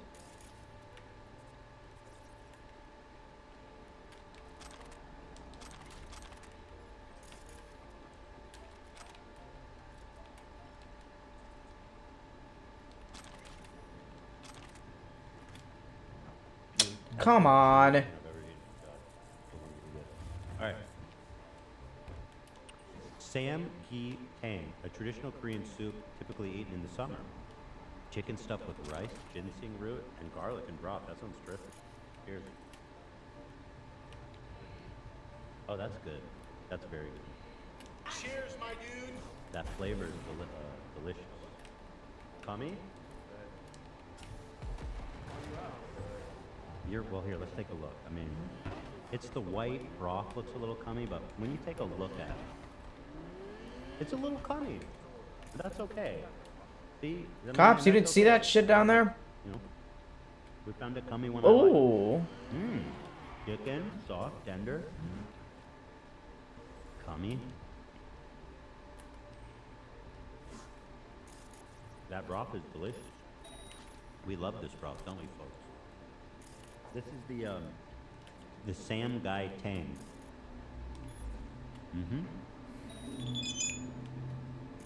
Is anyone watching this? Yeah, we got 43,000 people. I'm literally just having lunch, you guys. I'm just trying to disguise me having lunch as a segment. I'm sending Kevin James memes if that adds anything. He's had something. Wait, let's make a Kevin James meme out of this. Me when I'm just having lunch, but just do it on a podcast live disguised as a... This is funny. Damn, making sure everything runs smoothly for the member stream, Ethan. Why is this meme format so fucking funny? Oh, an egg. A hard-boiled egg, thank you. Those eggshells. Okay, this is interesting. Now, chewy rice cake and a spicy sauce. Oh, that's God damn it, you stupid asshole. A rice cake, huh? Just take these bullets. It's called Dukboki. Dukboki. Dukboki. Duboki? Duboki. Oh, Duboki. Rice cakes are so nice. Such a treat. Look at that soft, luxurious inside. Oh, that sauce is good. Oh, it's giving. This is very good. It's so soft and I gotta say that sauce is really good. Spicy, savory, not cummy at all. Not And cummy? this is a little bit cummy. The rice noodle or the rice cake. It's like maybe a 2 on the cum scale. Which isn't bad. This is, and guys, I don't think about this at all. I rate every food I've ever eaten in my life on the cum scale, on a score of 1 to 10. This is really good. Wow. Wow. Duboki. Hot and spicy. I like it. We gotta Can you search try and this? recover. Let's go. I'm not sure. What's this rice? No? I don't know what it might have been cooked with. You Other don't stuff want to try though. it. Have you had that before? I may have. It looks familiar. Get the fuck out of here. This is just a hard-boiled egg. I know I like hard-boiled eggs. Take a look, guys. Take a look. It's not like a century egg. That's just a Have hard-boiled egg. a little surprise. I tried one of those ones. I remember. Fuck. Nobody actually eats that, right? I think they're just for gags. It's probably similar to the fika fish, right? I prefer not to think about it. Thinking about bite of it. What is it? A century egg? Yeah. What is that? Never heard. Was it worse than the fika fishy thing? Or you never ate the fika fish, did you? No, I did. I chewed a little bit of it. Okay. I didn't know what that was. I just looked it up. It's a like rotting egg. Yeah. It's just a rotting egg. It's so fucking gross. Is it worse? Frankly, I can't even say that it's worse. Sam says it's not rotten, it's preserved. The century egg thing? Gotcha. Preserved in what? Ass? Come. Whoa. Ooh. What is this special little fancy? Oh, so you brought me seafood at the end, did you? Seafood scallion pancake, a savory pancake with green onions and assorted seafood. Oh, come on, Sam. You gotta try it at least.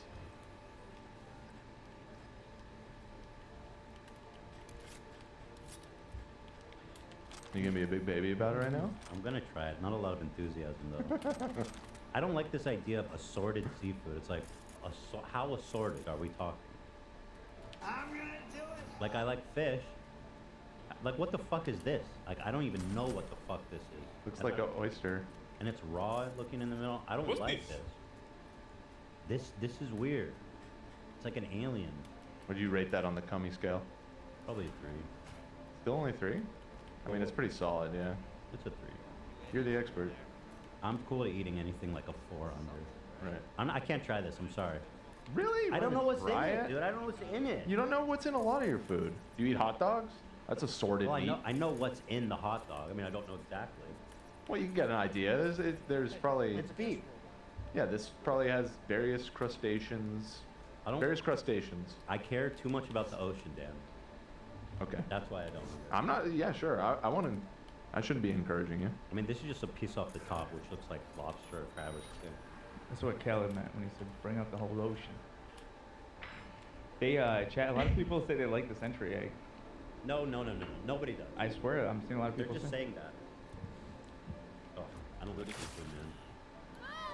Just not it for me. It's like going to Mars and eating Martian. I'm with you, dude. It's like you find these weird little Martian critters and then you're like, let's barbecue them.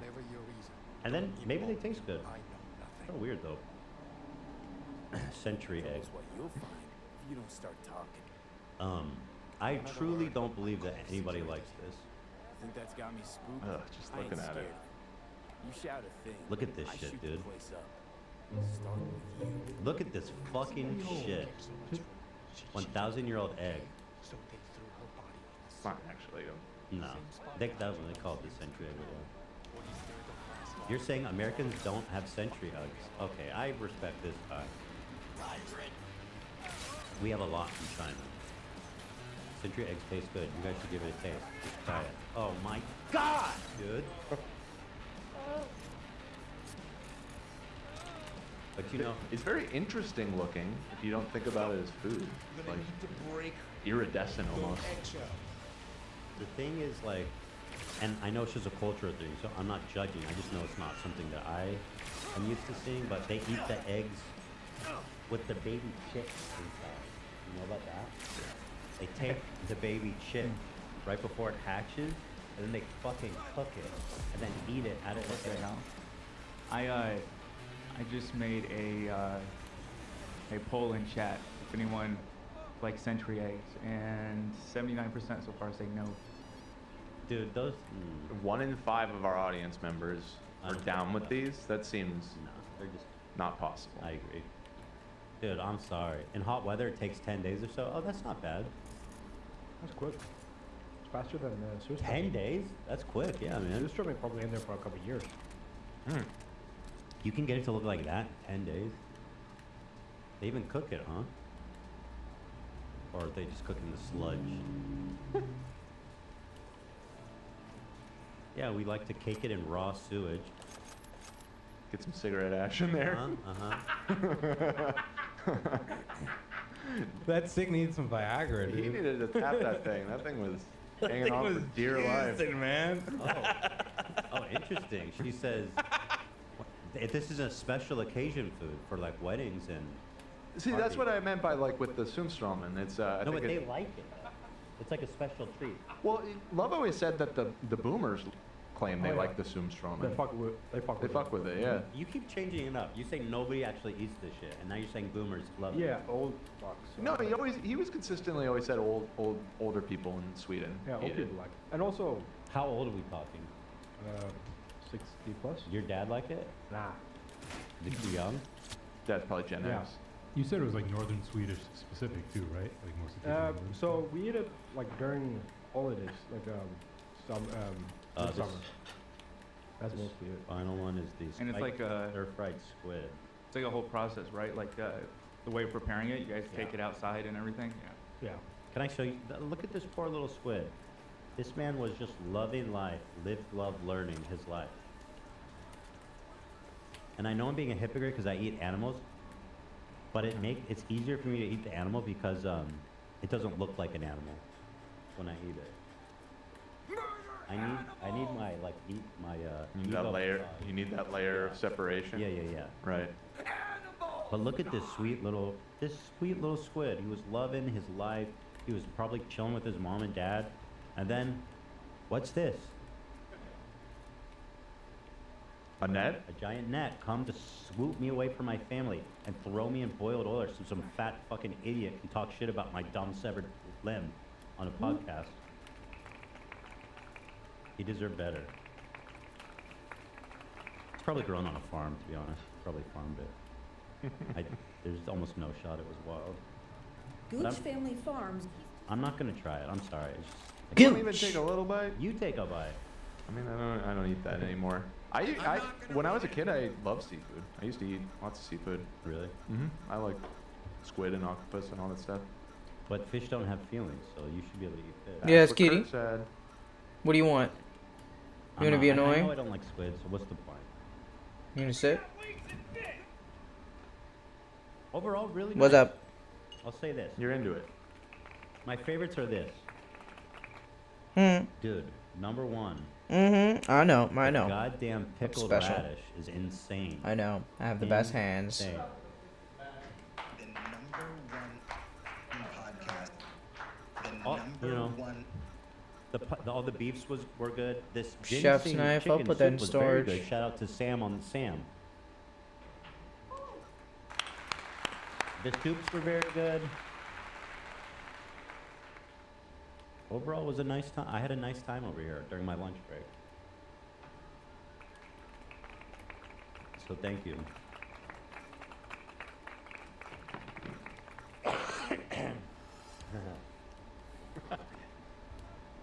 I don't know if it worked. It was good. I just like seeing you in his flannel. It works.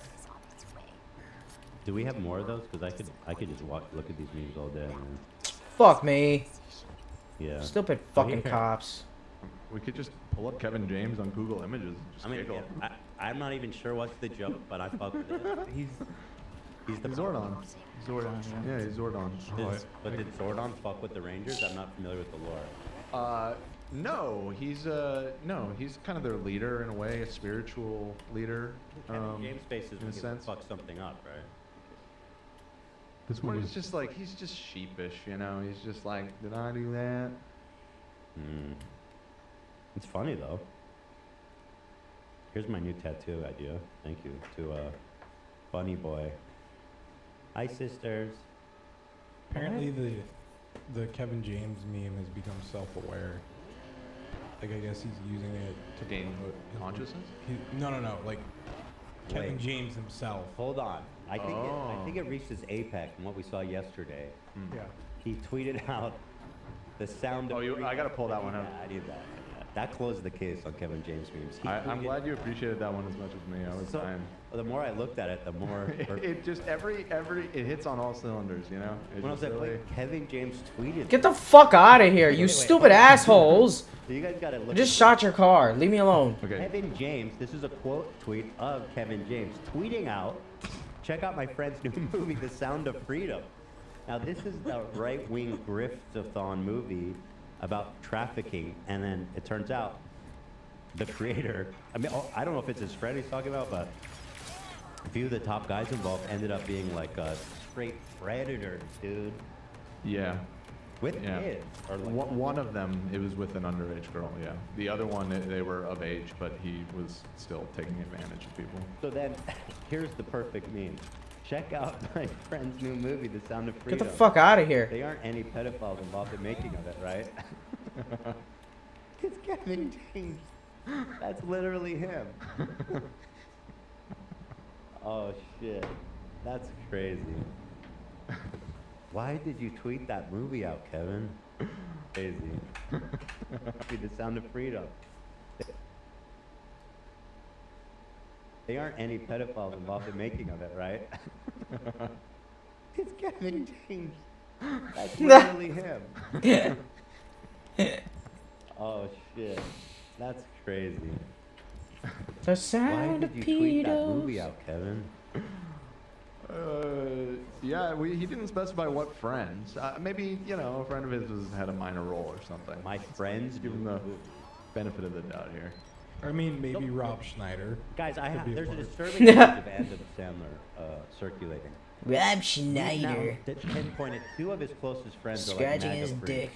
Rob Schneider and Kevin James. He has to be to tweet this movie. Kevin James? Is he dogs with Yeah, Adam Sandler?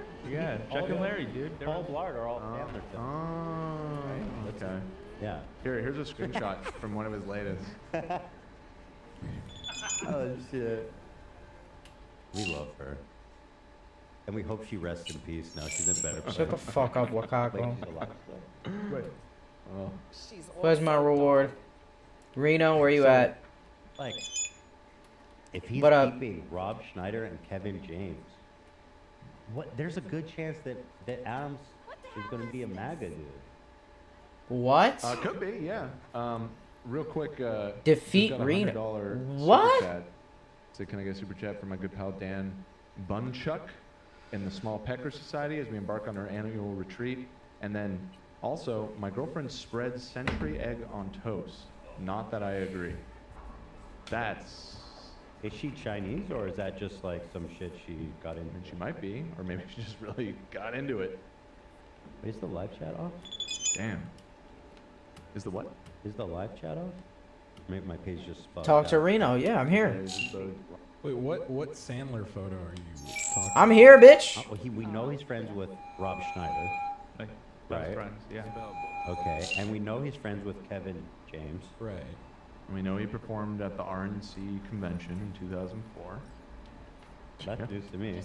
And he had Giuliani in his movie, but I guess that was prior to Boy, Donald he Trump. contributed money to Giuliani's presidential campaign too. Once again, I'm not going to hold that against him. Yeah. That was post 9/11. Everyone had Giuliani fever. We were feeling that boy. We were feeling him real good. We looked past his penguinness. But Kevin James and Adam Sandler. Let's see. Yeah, these guys have done a shitload of movies together. They're even closer besties than Rob Schneider, potentially. I gotta admit, I'm not super familiar with the Adam Sandler universe. What? Not really. Not since like the 90s movies. I mean, I've seen Happy Gilmore and all those, obviously, but like all of these movies that he's pumped out since like the mid 2000s, I haven't seen any of them. I just know that these two guys are tight. Yeah, I guess you're right. They did, yeah, Chuck and Larry, then like Grown Ups 1 and 2 together. Yeah. Look at this, man, all throughout the year. Never got around to those. He's even got that face going here, man. He's still got it, that smug, goofy, silly face. That's the king of queens. Yeah. So the concept of that movie was they had to pretend to be gay guys To get insurance, correct. to get insurance. Yeah. Or Kevin James needed insurance. Man, you gotta be real though. These two guys are right on the same level in terms of fashion. This is like a premiere, huh? My girl in the middle looks amazing. Yeah, she's slaying. We love her forever. Yeah, this is Hotel Transylvania too. This is the premiere. Did they coordinate, do you think? Looking good. I mean, Sandler wears basketball shorts on talk shows. Look, Kevin's, the lip on his shoe is like goes as high as his sock. What shoe is that? Looks photoshopped. You ever seen a lip that tall? They look like LeBrons, maybe? Oh man. So Adam's MAGA, I think. I hate to say it, guys.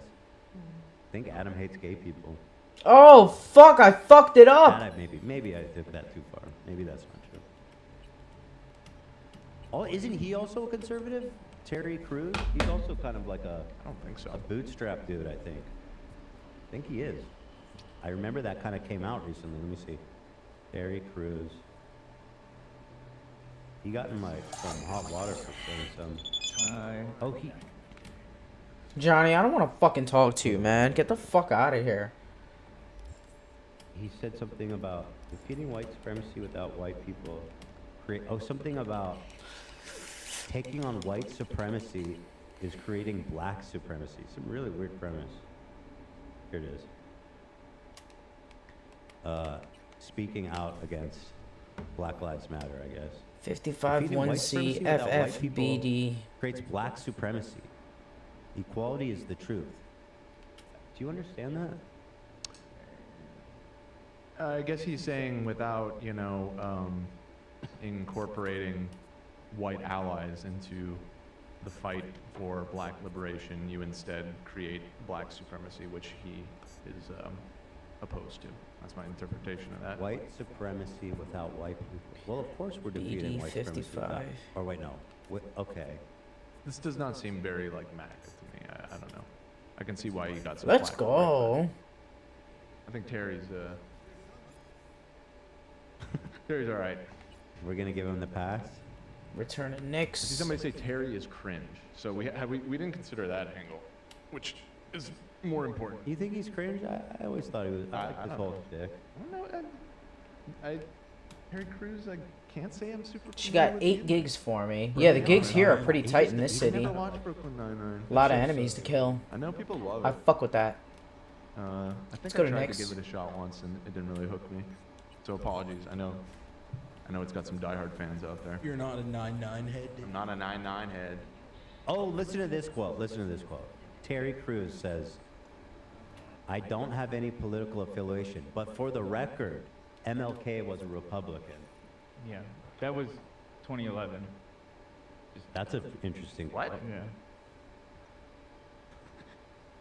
Oh shit! This tweet has 60 likes. It's not too late to erase it. I know. I had to No. check to make sure that Early like was Twitter, him. baby. That's kind of a crazy take, isn't it?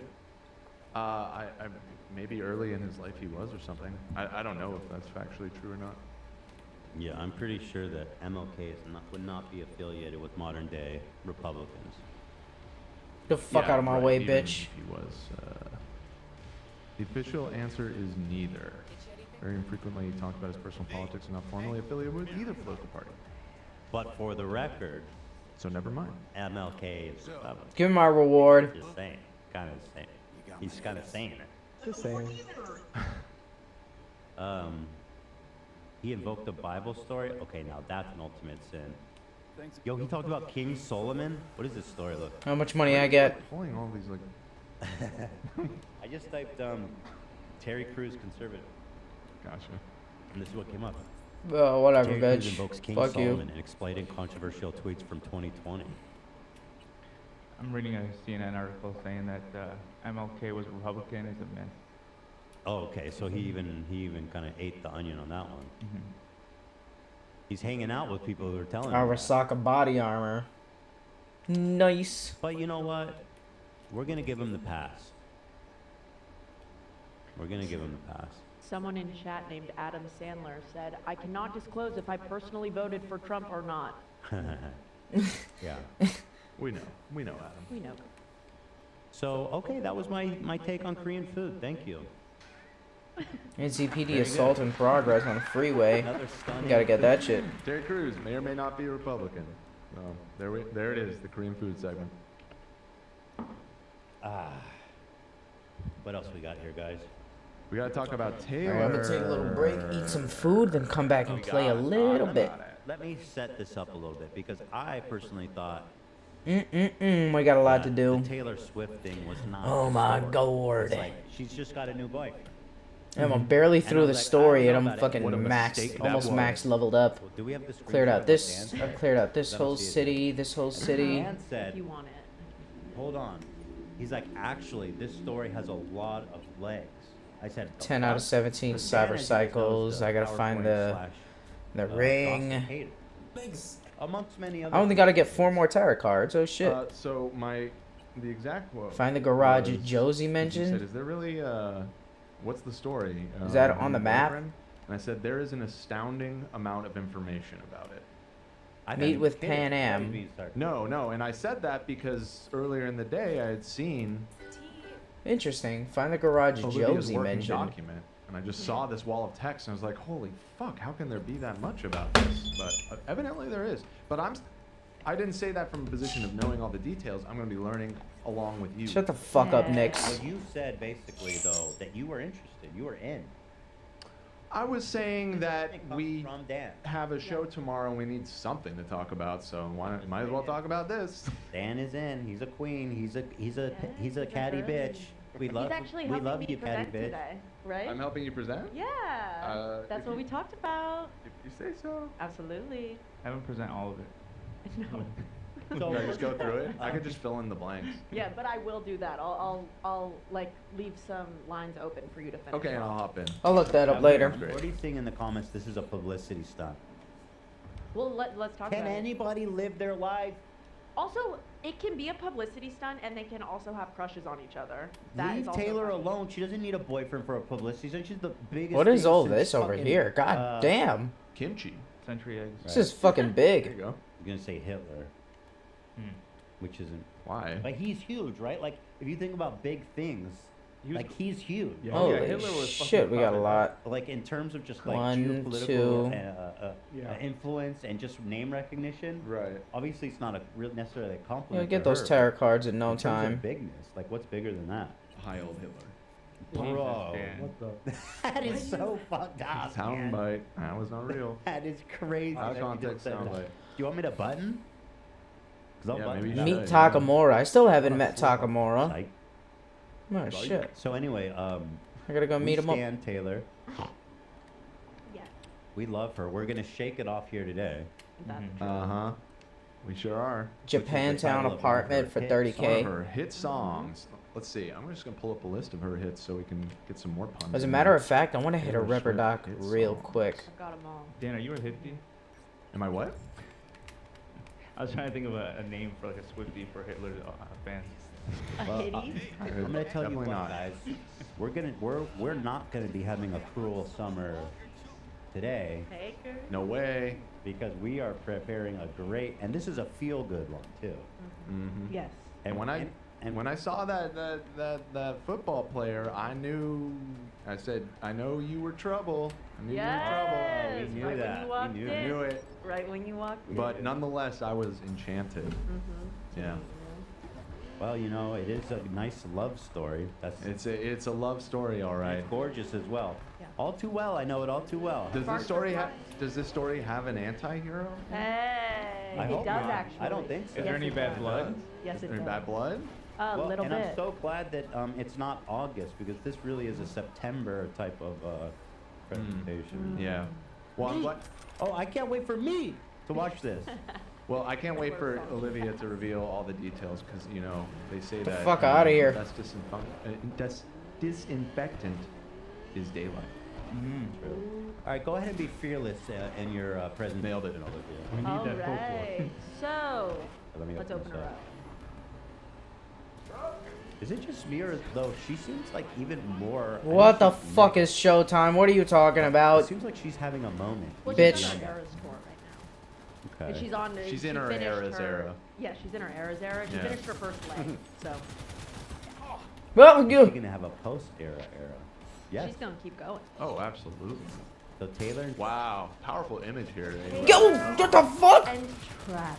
how old is Taylor? She's 33, maybe. Good for her, man. The fuck was that? She's 33. Oh, I'm so smart. Get I was out, afraid go! she- I was afraid Hurry she'd up! be like Oh 20 shit, or I'm. something, or No. 25. Let me go. Let me go. Taylor and I didn't mean to Travis do that. couple that is uniting families. I didn't mean to do across that. the country. Mistake, big mistake. I'll bet you a lot of people are talking a lot more. at the That's dinner true, table. because, I mean, worlds are colliding. That Yeah. should never even be orbiting, 100%. right?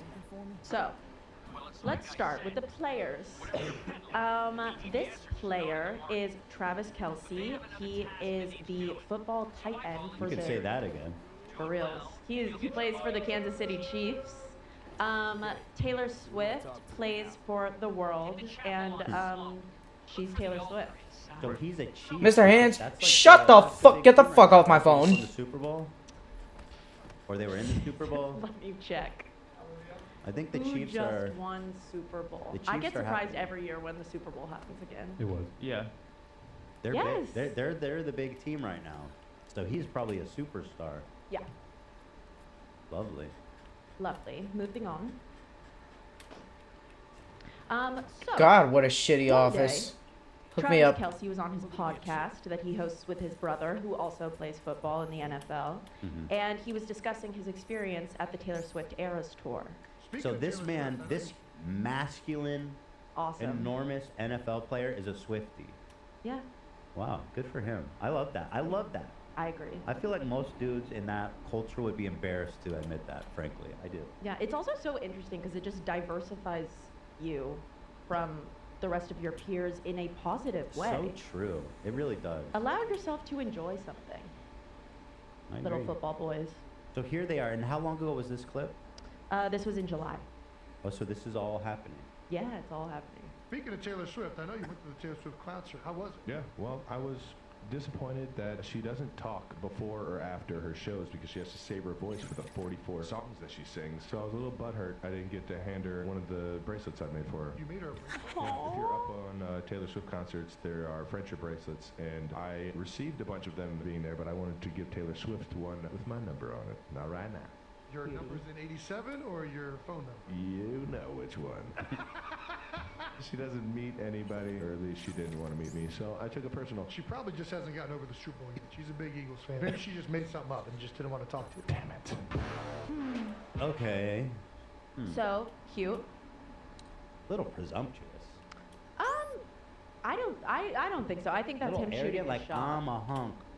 Look at me. Interesting. Taylor should be down here getting my bracelets. No, something about him being like she didn't want to talk to people. I wanted to talk. Like the fact that he's still it's in pursuit. It feels sweet still. You think it's wholesome? It strikes you think as so. wholesome. Okay. So let's go back in time. Okay. 2016. There was an interview that came out where Travis is asked about it's a F, Marry, Kill, that game, and he answered that Taylor Swift would be his kiss. So he manifested this all those years ago. Where is this? Here?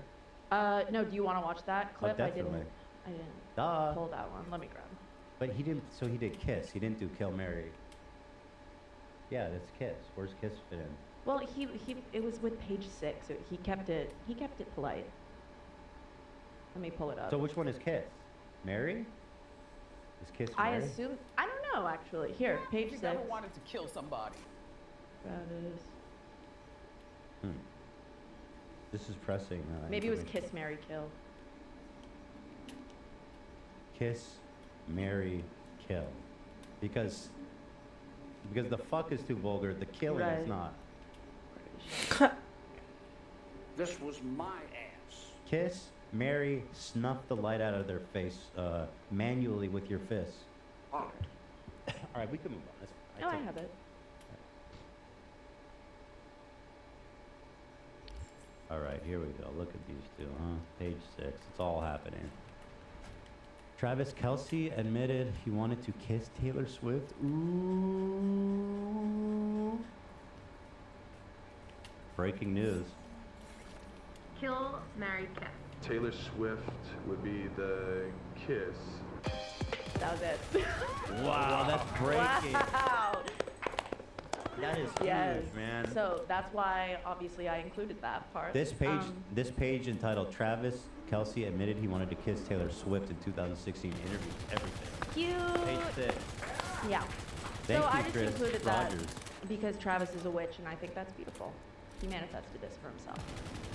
Moving on. Next, the Chiefs TikTok page posted a video where they asked their players what their celebrity crushes were growing up. Uh-oh. And around this time, Dumois, our girl, had posted that Taylor Swift was hanging out with an athlete, and there were already whispers about this because he had been talking about her, so people were like whispering about him. So you think they were already... What's the something difference happening? between recoil reduction and recoil Gosh, I wonder how direction that happened. You think at the end reduction? You got her in the DMs? I think Taylor probably Whatever. saw the clip of him. Actually, I think that Goddamn Taylor hasn't fucking caught wind of it cops. yet. I'll tell you. Just when in the practicing story, I my think. guns. Leave me the But fuck I think alone, that man. he got her attention. Okay. But at this point, whispers are starting, and like it's possible she thinks he's cute, but like nothing real has happened. Man, this is straight blast from middle school playground. Do you think he's cute? I think she Should I give probably him his like number? thought it was cute and funny at first, and then she was like, "Oh, I'm interested." Shut the fuck up, Nix. Okay, I'm liking it. You useless piece of shit. All right, let's watch.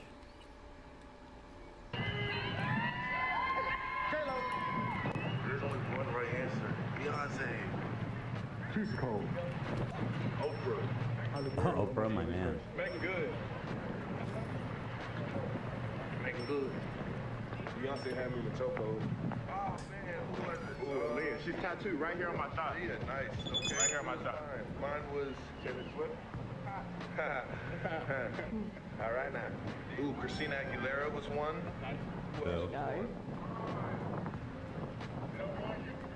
What do you say? His friend said Taylor Swift, and he smirked and giggled, and then What? Okay. yeah. Another huge breaking moment in girl. this She's tattooed in right this here. deep. What is this he did? What is this? What? What is this? He did this when he said Taylor. Mustache? I don't know. He had a mustache. He shaved it. It's back now. I did see an article about his mustache. His hairline could be nicer. Okay. Right here on my thigh. Mine was Taylor Swift. All right now. Is that a Taylor thing? I don't know what that is. Smelling the finger? No. Do you? I don't know. All right. All right. Then they were doing press. His brother said to the press that he has seen the rumors and cannot comment. And then, next slide, comes the royal invitation. What is that? On the Pat McAfee show, Travis is asked about Taylor, and he says, If I threw it out there, I threw the ball in her court, and I told her, maybe I've seen you rock the stage in Arrowhead. You might have to come see me rock the stage in Arrowhead and see which one's a little more lit. So we'll see. We'll see what happens in the near future. cute. He invites her to a game. People are like, is she gonna go? Are we sure there's even a romance happening? Well, at this point, I mean,